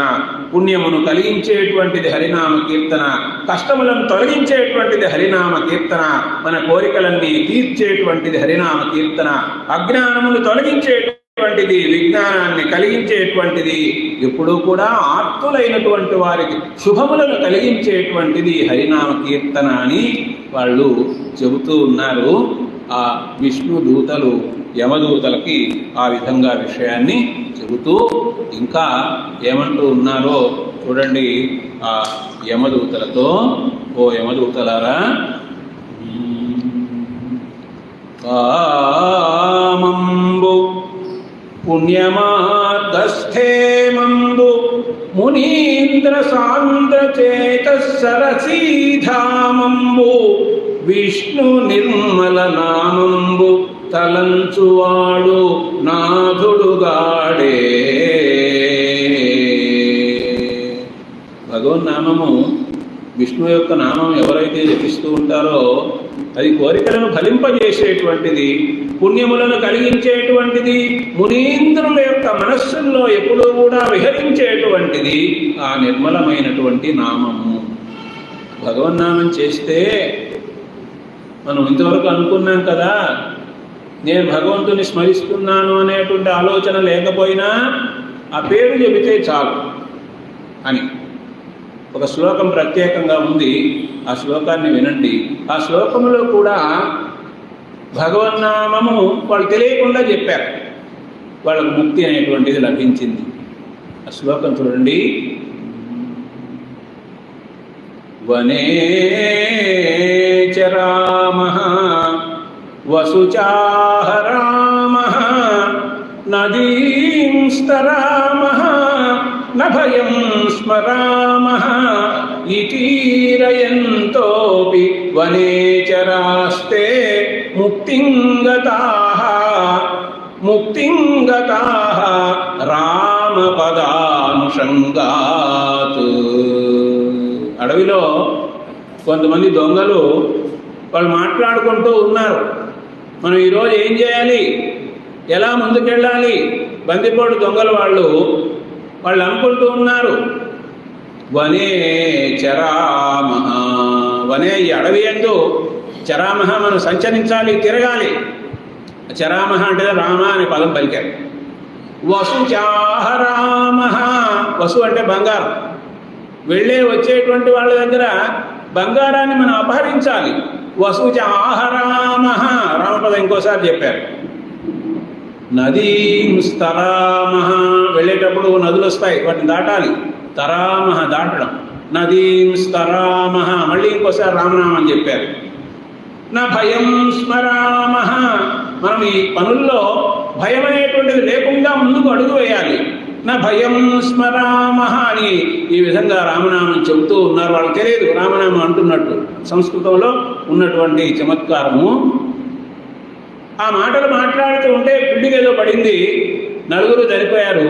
మరణకాలంలో భగవన్నామం చెప్పారు కాబట్టి ఈ తీర ఎంతోపి, దాంట్లో భావం ఏంటి, దొంగతనం చేద్దామని దాంట్లో భావన, కానీ రామనామం అనేటువంటిది పలికినారు కాబట్టి ఈ తీర ఎంతోపి వనేచరాస్తే, ఆ వనచరులు ముక్తింగతాః రామపదానుషంగాత్, రామ అనేటువంటి నామాన్ని చివరి క్షణంలో ఉచ్చరించినటువంటి ఫలితంగా ముక్తిని చేరుకున్నారు. అటువంటిది భగవంతుని యొక్క నామము అని ఇక్కడ తెలియజేస్తూ ఉన్నారు. ఇంకా కూడా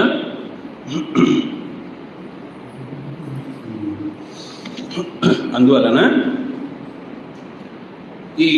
ఓ యమదూతలారా, మీరు ఇక్కడి నుంచి వెళ్ళిపోవాల్సినటువంటి అవసరము ఎంతైనా ఉన్నది అని చెబుతూ ఉంటే ఇక మారు మాట్లాడేదానికి అవకాశం అనేటువంటిది లేకుండా వాళ్ళకి జ్ఞానోదయం అయింది.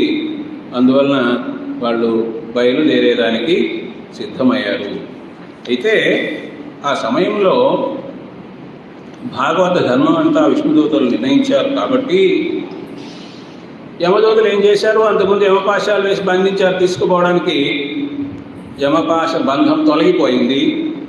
వాళ్ళు అక్కడి నుంచి వెళ్ళిపోయేదానికి సిద్ధమయ్యారు. అతడును పాశచ్యుతుడై గతభయుడై ప్రకృతి నుండి కడుముత్సవ సంగతి జోచి మృక్తి మదిలో అతులిత మొదవి పొదలి హరిదాసులకు. యమపాశాలన్నీ తొలగిపోయినాయి,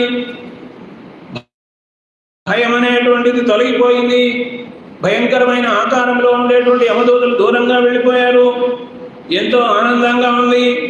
ఇక్కడ విష్ణుదూతలు కనిపించారు. ఎవరబ్బా వీళ్ళు అనుకుంటూ నమస్కారం అనేటువంటిది వాళ్ళకి చేయడం జరిగింది. అయితే సంభాషణ విన్నాడు కాబట్టి వాళ్ళు విష్ణుదూతలు హరిదాసులు అనేటువంటి విషయాన్ని గుర్తించి మనసులో భావన చేసి నమస్కారం చేశాడు. నిలిచి కేలు మొగిచి పలుకనుద్యోగించి చెలగుచున్నలోని తలపు తెలిపి చక్రధరుని కూర్మి సహచరులరిగిరి అదృశ్యులగుచో దేవదేవు కడకు. వాళ్ళకు నమస్కారం చేస్తూ ఉంటే కనిపించినటువంటి ఆ విష్ణుదూతలు ఆ క్షణంలోనే అదృశ్యమైనారు. అప్పుడు ఆ అజామిలుడు వేదత్రయ సంపాద్యము మోదంబు గుణాశ్రయంబు మును భగవద్ధర్మాదేశంబగు తద్భటనాదంబు అజామిలుండు వదల కవినుచున్. విష్ణుదూతలు యమదూతలు మాట్లాడుకున్నటువంటి విషయం ఏదైతే ఉందో దాన్ని సంపూర్ణంగా విన్నాడు, మననం చేసుకుంటూ ఉన్నాడు.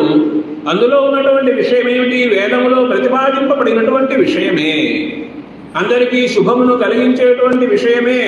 ఆ విషయాన్ని సంతోషంగా మననం చేసుకుంటూ ఉన్నాడు. శ్రీమన్నారాయణ పద తామర సధ్యాన సలిల ధౌత మహాగస్తోముండై సద్భక్తికి ధామం బగుతుండే తెలిసి తక్షణమాత్రం. ఎప్పుడైతే ఇంత జరిగిందో ఇక పూర్వజన్మ సంస్కారం అనేటువంటిది ఉండబట్టే భగవన్నామం పలికినాడు కాబట్టి ఆ పూర్వజన్మ సంస్కారం కారణంగానే వెనువెంటనే తక్షణమే శ్రీమన్నారాయణ యొక్క పాద పద్మముల యందు మనస్సు అనేటువంటిది లగ్నమైనందువలన అతని యొక్క దోషములన్నీ కూడా క్షణములో పటాపంచలైపోయాయి. పరవశమున నరికట్టిన దురితంబుల తలచి తలచి తుది తాపమునన్ హరినీశునాశ్రయింపుచు పరితాపమునంది పలికె బ్రాహ్మణుడాత్మన్. ఒకసారి సింహావలోకనం చేసుకున్నాడు. ఏం చేశాను నేను, ఎటువంటి తప్పులు చేశాను అని సింహావలోకనం చేసుకొని భగవన్నామం కారణంగా నేనిప్పుడు ఆ దోషములన్నీ తొలగిపోగా పవిత్రుడనయ్యాను అని అయితే ఒకసారి అనుకుంటున్నాడు. నేను పుట్టినప్పుడు గొప్పగా అన్ని వేదాలన్నీ కూడా బాల్యంలో నేర్చుకున్నాను. అయితే ఆ నేర్చుకున్నటువంటి దాన్ని చివరి క్షణంలో ఆచరించలేకపోయాను. చివరి కాలంలో తల్లిదండ్రులకు కూడా తలవంపులు తెచ్చేటువంటి పని చేశాను కదా, నా యొక్క శాస్త్రజ్ఞానం అంతా ఆ విధంగా పాడైపోయింది కదా అని కొంత విచారించినటువంటి వాడై ఇప్పుడు ఏమి జరిగింది? అక్కట ఘోర దుష్కృత మహానల కీలలు నన్ను ముట్టి పేరు కణగింపకిట్లు ధృతి నుండగనిచ్చెనహో దురాత్మునిన్ క్రక్కున తల్లిదండ్రులన కల్మషజిత్తుల పెద్దలన్ మరే దిక్కును లేని వారి పెనుతీపుల బెట్టు చుపాలదోలితిన్. మా తల్లిదండ్రులు పెద్ద వయసులో ఉండేటువంటి వాళ్ళు, ముసలి వాళ్ళు, అటువంటి వాళ్ళని దగ్గర ఉండి చూసుకోవలసినటువంటి నేను ఆ అడవిలో ఆ విధంగా వేసితో కూడినటువంటి వాడనై ఎన్నో నేరాలు చేశాను కదా అని వాటన్నిటినీ కూడా అనుకుంటూ ఉన్నటువంటి వాడై, అయితే ఇంతవరకు నాకు కనిపించినటువంటి ఆ విష్ణుదూతలు ఏరి అని నేను ఒక ఆలోచన చేస్తూ ఉన్నాడు. చోద్యంబై కలవోలే ఈ క్షణమునందూడంగా ప్రత్యక్షమై వేద్యంబయ్యను నన్ను నీచిన మహావీరులు వృషోదగ్రులు ఆ ఉద్యోగంబులవారు పాశధరులు ఈ ఉత్సాహముల్మాని సంపాద్యానేక వికార రూప కుటిల ప్రఖ్యాతులందేగిరో. పాశములతో నన్ను చుట్టి నరక లోకానికి తీసుకొని వెళ్ళాలనుకున్నటువంటి యమదూతలు భయంకరమైనటువంటి స్వరూపంతో కనిపించారు కదా, వాళ్ళు ఎటు వెళ్ళిపోయారో ఏమిటో అని అనుకుంటూ, సరే వాళ్ళు వెళ్ళిపోయారు, నన్ను రక్షించినటువంటి విష్ణుదూతలు కనపడాలి కదా. నన్ను రక్షించిన పుణ్యవంతులు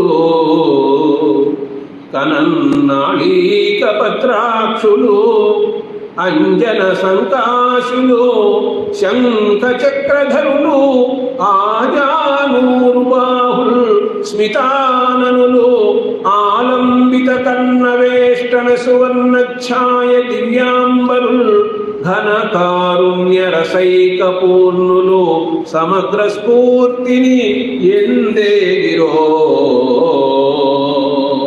యమదూతల నుండి నన్ను కాపాడినటువంటి వాళ్ళు ఆ విష్ణుదూతలు దివ్యమైనటువంటి శరీరములతో నాకు కనిపించారు కదా. విష్ణు భగవానుని వలె విశాలమైనటువంటి కన్నులు కలిగినటువంటి వాళ్ళు, శంఖము చక్రము చేతిలో ధరించినటువంటి వాళ్ళు, పొడవైనటువంటి చేతులు ఆజానుబాహులు అంటారు. ఆజానుబాహులుగా ఉన్నటువంటి వారు, చిరునవ్వుతో ప్రకాశిస్తూ ఉన్నటువంటి వారు, అలాగే బంగారు ఆభరణాలను ధరించినటువంటి వారు, దివ్యమైనటువంటి వస్త్రములతో ప్రకాశించినటువంటి వారు, కరుణ రసము అనేటువంటిది కన్నులలో ప్రకాశించేటువంటి ఆ విష్ణుదూతలు ఎక్కడికి వెళ్ళిపోయారో అని అనుకుంటూ ఉన్నటువంటి వాడై, ఆ తర్వాత ఆయన విష్ణు భక్తి అనేటువంటిది సంపూర్ణంగా కలిగినటువంటి వాడై తన యొక్క దోషములను తెలుసుకున్నాడు. కాబట్టి మరలా ఆ దోషము అనేటువంటిది చేయకుండా ఉన్నటువంటి వాడై భగవంతుని యొక్క గుణనామాన్ని చక్కగా కీర్తించే ప్రయత్నం చేస్తూ ఉన్నాడు. నిందలకు నెలవైన నిర్గుణుండ మందభాగ్యుండనేడా మధువిదారి దివ్య గుణనామ కీర్తన తెరగదేడా పూర్వ సుకృతంబులే ఎట్లు పొందగలుగు. ఈ విధంగా పొరపాటు చేసినటువంటి నేను విష్ణుదూతల యొక్క దర్శనాన్ని పొందినాను అంటే దానికి కారణమేమిటి? పూర్వ సుకృతంబులే ఎట్ల పొందగలుగు. నేను పూర్వజన్మల్లో చేసినటువంటి పుణ్య విశేషమే దీనికి కారణము అని బాగా ఆలోచించుకున్నవాడై యత చిత్తేంద్రియ మారుతుండనగుచున్ యత్నం బొనత్తున్. ఇంక మీద నేను ఏ ప్రయత్నం చేయాలి అనుకుంటే హరివ్రత సంపత్తికి, విష్ణు భగవానుని పూజించేటువంటి వ్రతము అనేటువంటిది చేయాలి అనే ఆలోచన కలిగి ఉంటాను. పుణ్యవృత్తికి, పుణ్యమును కలిగించేటువంటి పనులను మాత్రమే చేస్తాను. చిదావాసోన్మఖాశక్తికి, యజ్ఞములు మొదలైనవి కూడా చేస్తాను. యుత నిర్వాణ సదానురక్తికి, మోక్షం అనేటువంటిది ప్రాప్తించేదానికి తగినటువంటి మార్గమును ఆలోచిస్తాను. సుఖోద్యోగ క్రియాశక్తికి, అంటే ఇక్కడ ఏం చెప్తున్నాడంటే ఇవన్నీ కూడా దేని వల్ల లభిస్తాయి అంటే భక్తి వల్ల లభిస్తాయి. కాబట్టి నేను భక్తి మార్గాన్ని సంపూర్ణంగా అనుసరిస్తాను. ధృతి లబ్ధోత్తమ ముక్తికిన్ సకల ధాత్రీ ధుర్య సద్భక్తికిన్.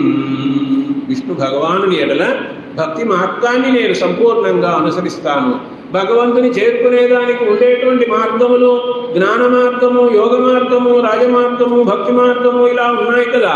వీటిల్లో ముఖ్యమైనటువంటిది, ప్రధానమైనటువంటిది ఏది అంటే మోక్ష సాధన సామగ్ర్య భక్తిరేవ గరీయసి. భక్తి మార్గం అనేటువంటిది ఉత్తమమైనటువంటిది అని ఆలోచించుకున్నటువంటి వాడై విడిచితి భవబంధంబులా అడచితి మాయా విమోహమైన తమంబున్ ఒడిచితి అరివర్గంబుల గడచితి నా జన్మ దుఃఖ కర్ణార్ణవమున్. ఇప్పుడు హరిభక్తి కారణంగా నేను ఈ సంసారములకు సంబంధించినటువంటి బంధములన్నీ కూడా వదిలిపెట్టుకుంటూ ఉన్నాను. ఈ లోకానికి సంబంధించినటువంటి మాయ అనేటువంటిది ఏదైతే ఉందో ఆ మాయను జయించేదానికి ప్రయత్నం చేస్తూ ఉన్నాను. నాలో ఉన్నటువంటి శత్రువులు కామ, క్రోధ, లోభ, మోహ, మద, మాత్సర్యములు అనేటువంటి ఆరుగురు శత్రువులను నేను జయించేదానికి ప్రయత్నం చేస్తూ ఉన్నాను. నా యొక్క దుఃఖమును కలిగించినటువంటి పాపకర్మలన్నింటినీ కూడా తొలగించుకున్నాను. కారణం ఏమిటి? హరిభక్తి అనేటువంటిది. కాబట్టి ఆ విష్ణు భక్తి అనేటువంటి జ్ఞాన దీపం అనేటువంటిది ఈయనకు తేజస్సును ప్రసాదించింది, విజ్ఞానాన్ని ప్రసాదించింది.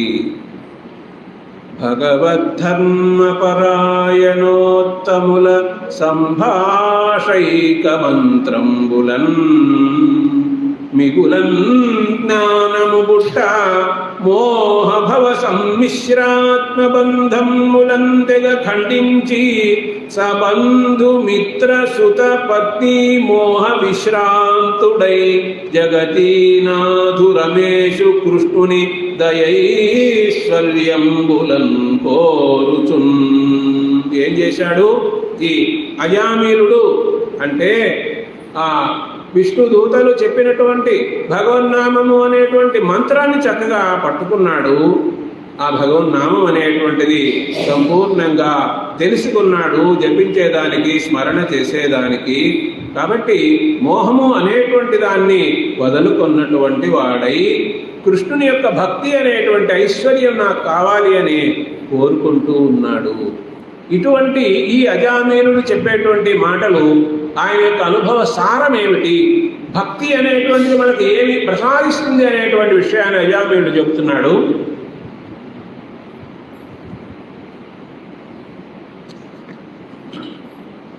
హరి భక్తులతో మాటలు ధర ఎన్నడు చెడని పుణ్యధనముల మూటల్ వర ముక్తికాంత తేటలు అరిషడ్వర్గంబు చొరని అరుదగు కోటల్. ఆ హరిభక్తులు విష్ణుదూతలు నాతో మాట్లాడినారు కదా, అలాగే విష్ణువునందు భక్తి ఉన్నటువంటి ఎవరైనా కూడా ఆ విధంగానే మాట్లాడతారు. ఆ మాటలు ఎటువంటివి అంటే ఎప్పుడూ కూడా పుణ్యధనముల యొక్క మూటలు ఆ హరిభక్తుల యొక్క మాటలు. అలాగే ముక్తిని ప్రసాదించేటువంటివి. అలాగే మన లోపల ఉండేటువంటి 6 దుర్గుణాలు ఉన్నాయే, ఆ 6 దుర్గుణాలని వెలుపలకు పంపించేవి, మన శరీరంలో ఎప్పుడూ లేకుండా చేసేటువంటివి. ఈ శరీరం అనే కోటలో ఆ 6 శత్రువుల్ని లోపలికి రానియకుండా చేసేటువంటివి విష్ణు భక్తులతో మాటలు అని ఆలోచన చేసినటువంటి వాడై భవబంధములన్నింటినీ కూడా తొలగించుకున్నటువంటి వాడై గంగానదికి చేరుకున్నటువంటి వాడై అక్కడ యోగ మార్గములో ఆలయములో కూర్చున్నటువంటి వాడై యోగ మార్గాన్ని ఆశ్రయించినటువంటి వాడై సమాధి స్థితిని పొందినటువంటి వాడై తాను శరీరాన్ని చాలించాలని అనుకున్నాడు. ఆ సమయంలో విష్ణుదూతలు మరలా వచ్చి అతన్ని అనుగ్రహించి ఆయన్ని ఆ శరీరాన్ని ఆయన విడిచిన తర్వాత ఆయన ఆత్మను పరమాత్మలోనికి తీసుకుని వెళ్ళడం అనేటువంటిది జరిగింది. అయితే ఇక్కడ విష్ణుదూతలు ఆ యమదూతలతో ఒక మాట ప్రత్యేకంగా చెప్పారు, ఇందాక నేను చెప్పలేకపోయాను. ఏమిటంటే, ఓ యమదూతలారా, మేము చెప్పాం కదా, అంటే చివరి క్షణంలో భగవన్నామాన్ని ఎవరు చెబుతారో వారు వైకుంఠానికి వెళ్తారు అనేటువంటిది నిజమా కాదా అని మీ యమధర్మరాజుని అడగండి అని ఆ విష్ణుదూతలు అన్నారు కదా. అందువలన యమదూతలు నేరుగా యమలోకానికి వెళ్ళి ప్రభు అయినటువంటి ఆ యమధర్మరాజు దగ్గరికి వెళ్ళి, అయ్యా మేము అక్కడికి వెళ్ళాము, నీ ఆజ్ఞ శిరసావహించి వాడి ప్రాణాలు తీద్దామని వెళితే వాళ్ళు మమ్మల్ని తరిమేశారు. ఇప్పుడు నీవు ఆజ్ఞ జారీ చేశావు, ఈ ఆజ్ఞ విఫలమైపోయింది, ఇదేమిటి, మాకు చాలా ఆశ్చర్యంగా ఉంది అని అడుగుతూ ఉంటే, దక్షిణ దిశాధినాయక శిక్షంతగ చేయువారు క్షితి పెక్కండ్రే నీ క్షయమున్న క్షయమును సాక్షాత్తుగా రెండు నిందు సంపన్నమగున్. అయ్యా, దక్షిణ దిక్కుకు అధిపతి అయినటువంటి ఓ యమధర్మరాజా, నీవు శిక్ష వేశావు కదా, శిక్ష వేసేటువంటి వాడు ఒకడే ఉండాలి కదా, మరి వేరే వాళ్ళు కూడా శిక్ష వేసేదానికి వచ్చారే, మాకు ఆశ్చర్యం అనేటువంటిది కలుగుతూ ఉందయ్యా, నీవే కదా ఈ శిక్షలు వేసేదానికి కారకుడివి అని అంటే, అప్పుడు ఆ యమధర్మరాజు చెబుతాడు, నేనే కాదు, లోకంలో ఎంతోమంది భగవత్ స్వరూపులు ఉన్నారు, నన్ను శాసించేటువంటి వాళ్ళు కూడా ఉన్నారు.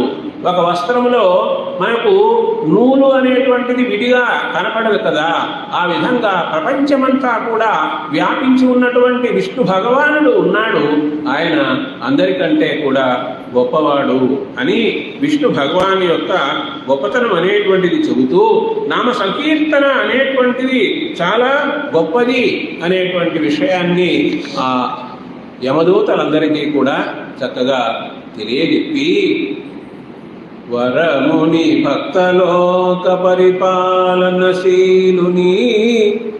దుష్టలోక సంహరుని పతంగ పుంగవ విహారుని కూరిమి దూతలు ఆ మనోహరులు సురేంద్ర వందితులు ఆ హరి రూప గుణ స్వభావులై తిరుగుచుతుందురు ఎల్లెడల దిక్కుల తేజము పిక్కటిల్లగన్. మీకు కనిపించినటువంటి వాళ్ళు విష్ణుదూతలు, విష్ణు భగవానుడు అన్నిటికీ మూలమైనటువంటి వాడు ఆయన. వాళ్ళంతటా కూడా అలా తిరుగుతూ ఉంటారు తప్పనిసరిగా. మరి వారు చెప్పినటువంటిది యథార్థమేను అనేటువంటి విషయాన్ని చెబుతూ వాళ్ళకి ఒక ఆజ్ఞ జారీ చేశాడు. ఇక మీరెప్పుడూ కూడా భగవన్నామం చేస్తూ ఉండే వాళ్ళ దగ్గరికి మీరు వెళ్ళవద్దు అనేటువంటి ఆ మాట కూడా యమధర్మరాజు తెలియజెప్పడం అనేటువంటిది జరిగింది. అదిగాన విష్ణు భక్తుల కదియగ జనవలదు, మీరు కరివరదుల సత్పద పద్మ వినతి విముఖుల తుదినంటగ గట్టి తెండు ధూర్తులు ఆరల్. కాబట్టి యమదూతలారా, ఓ దూతలారా, మీరు ఎప్పుడూ కూడా విష్ణు భక్తుల దగ్గరకు వెళ్ళవద్దు, విష్ణునామ జపాన్ని చేసేటువంటి వాళ్ళ దగ్గరకు వెళ్ళవద్దు. కాబట్టి మీరు ఎవరిని తీసుకొని రావాలి అంటే, ఎవరైతే విష్ణు భక్తి లేకుండా ఉంటారో అలాంటి వాళ్ళని తీసుకొని రావాలి అని చెబుతూ ఉన్నారు. ఏకసత్యమునకైన ఇందిరారమణుని పలుకంగలేని దుర్భాషితులను, మీరు మీద ఎవరిని తీసుకొని రావాలనో పట్టిక చెబుతున్నాను వినండి అని యమధర్మరాజు దూతలకు చెబుతూ ఉన్నాడు. తమాషాకు కూడా, పరిహాసానికి కూడా పరమాత్మ యొక్క నామాన్ని పలుకకుండా ఉంటాడే అటువంటి వాడిని తీసుకురావాలి. కలలోననైన శ్రీకాంతుని సత్పాద కమలముల్ చూడని కర్మరతులా, కల్లో కూడా విష్ణు భగవాన్ని పాదపద్మాలను చూడకుండా ఎవడైతే ఉంటాడో అటువంటి వాళ్ళ దగ్గరికి వెళ్ళి తీసుకురావాలి. నవ్వుచునైన కృష్ణ ప్రశంసకు చెవిదార్పనేర ఎరగని దుష్టధాశ్రవణులా దుష్టధా ప్రవణులా.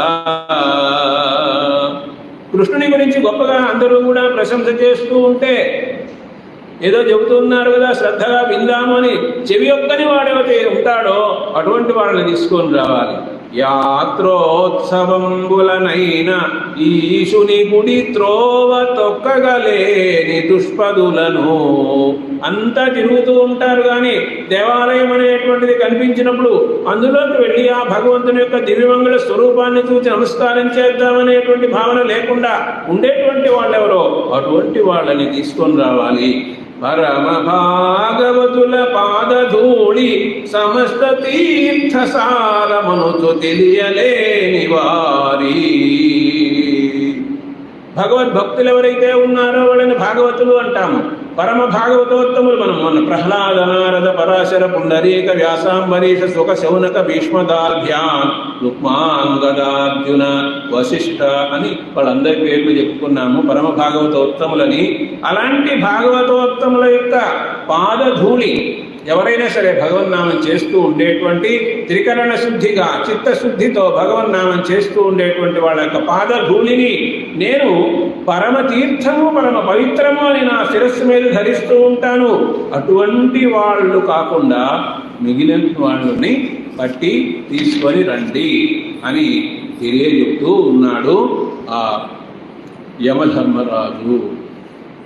ఎల్ల పాపములకు నిల్లైన ఇంటిలో బద్ధతృష్ణులగుచు బుద్ధి తలగి పరమహంస కులము గురి తప్పి వర్తించు ధూర్త జనుల తెండు దూతలారా.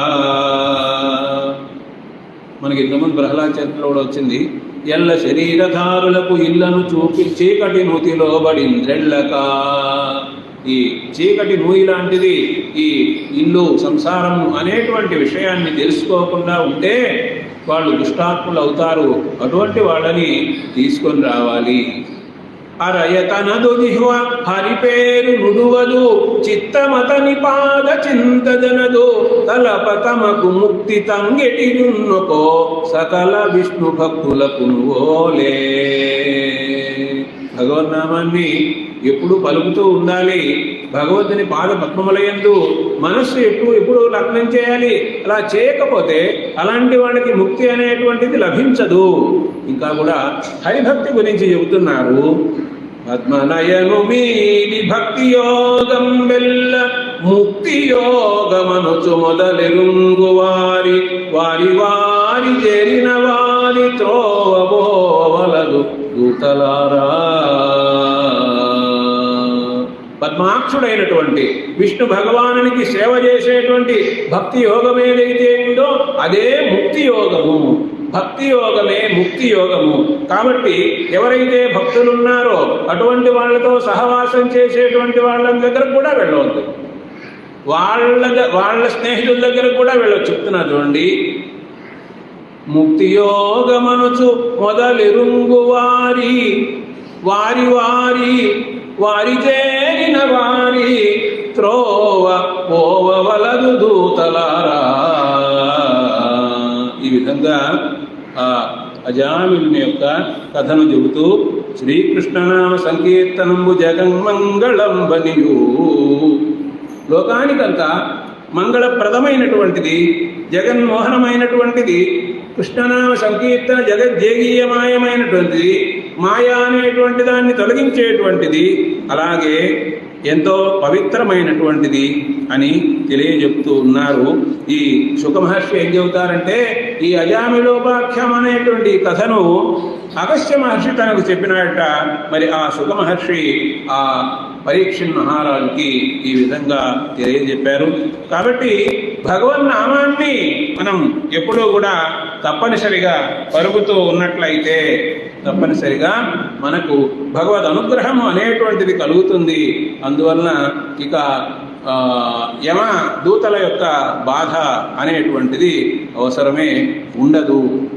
అందువలన వీళ్ళంతా అంటున్నారు, బ్రతికినన్నాళ్ళు నీ భజన తపను గాని మరణకాలమునందు మరతునేమో.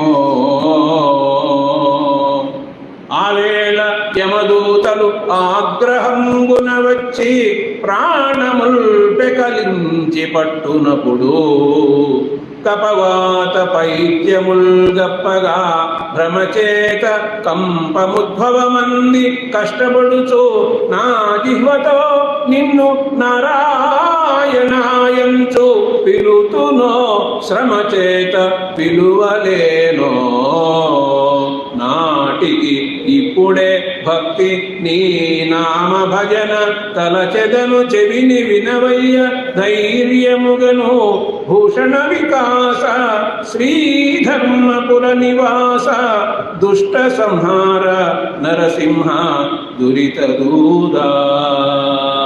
భక్తి భావాన్ని బాల్యం నుండి కూడా అలవరుచుకొని భగవన్నామాన్ని చక్కగా జపిస్తూ ఉన్నట్లయితే తప్పకుండా భగవద్ అనుగ్రహం అనేటువంటిది కలుగుతుంది అని అజామిళోపాఖ్యానంలో మనము ఆ పెద్దల ద్వారా తెలుసుకున్నటువంటి విషయాన్ని మననం చేసుకునేటువంటి ప్రయత్నం చేశాము.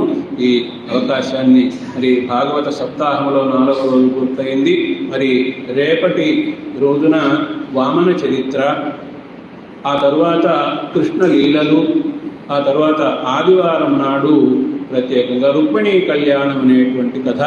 ఆదివారం నాడు కార్యక్రమము ఉదయం 10 గంటల నుంచి 12 గంటల వరకు ఉంటుందని స్వామీజీ చెప్పారు. అది గమనించవలసిందిగా ప్రార్థన. స్వస్తి ప్రజాభ్యః పరిపాలయంతాం న్యాయేన మార్గేణ మహీం మహిషాః గోబ్రాహ్మణేభ్యः శుభమస్తు నిత్యం. లోకాః సమస్తాః సుఖినో భవంతు.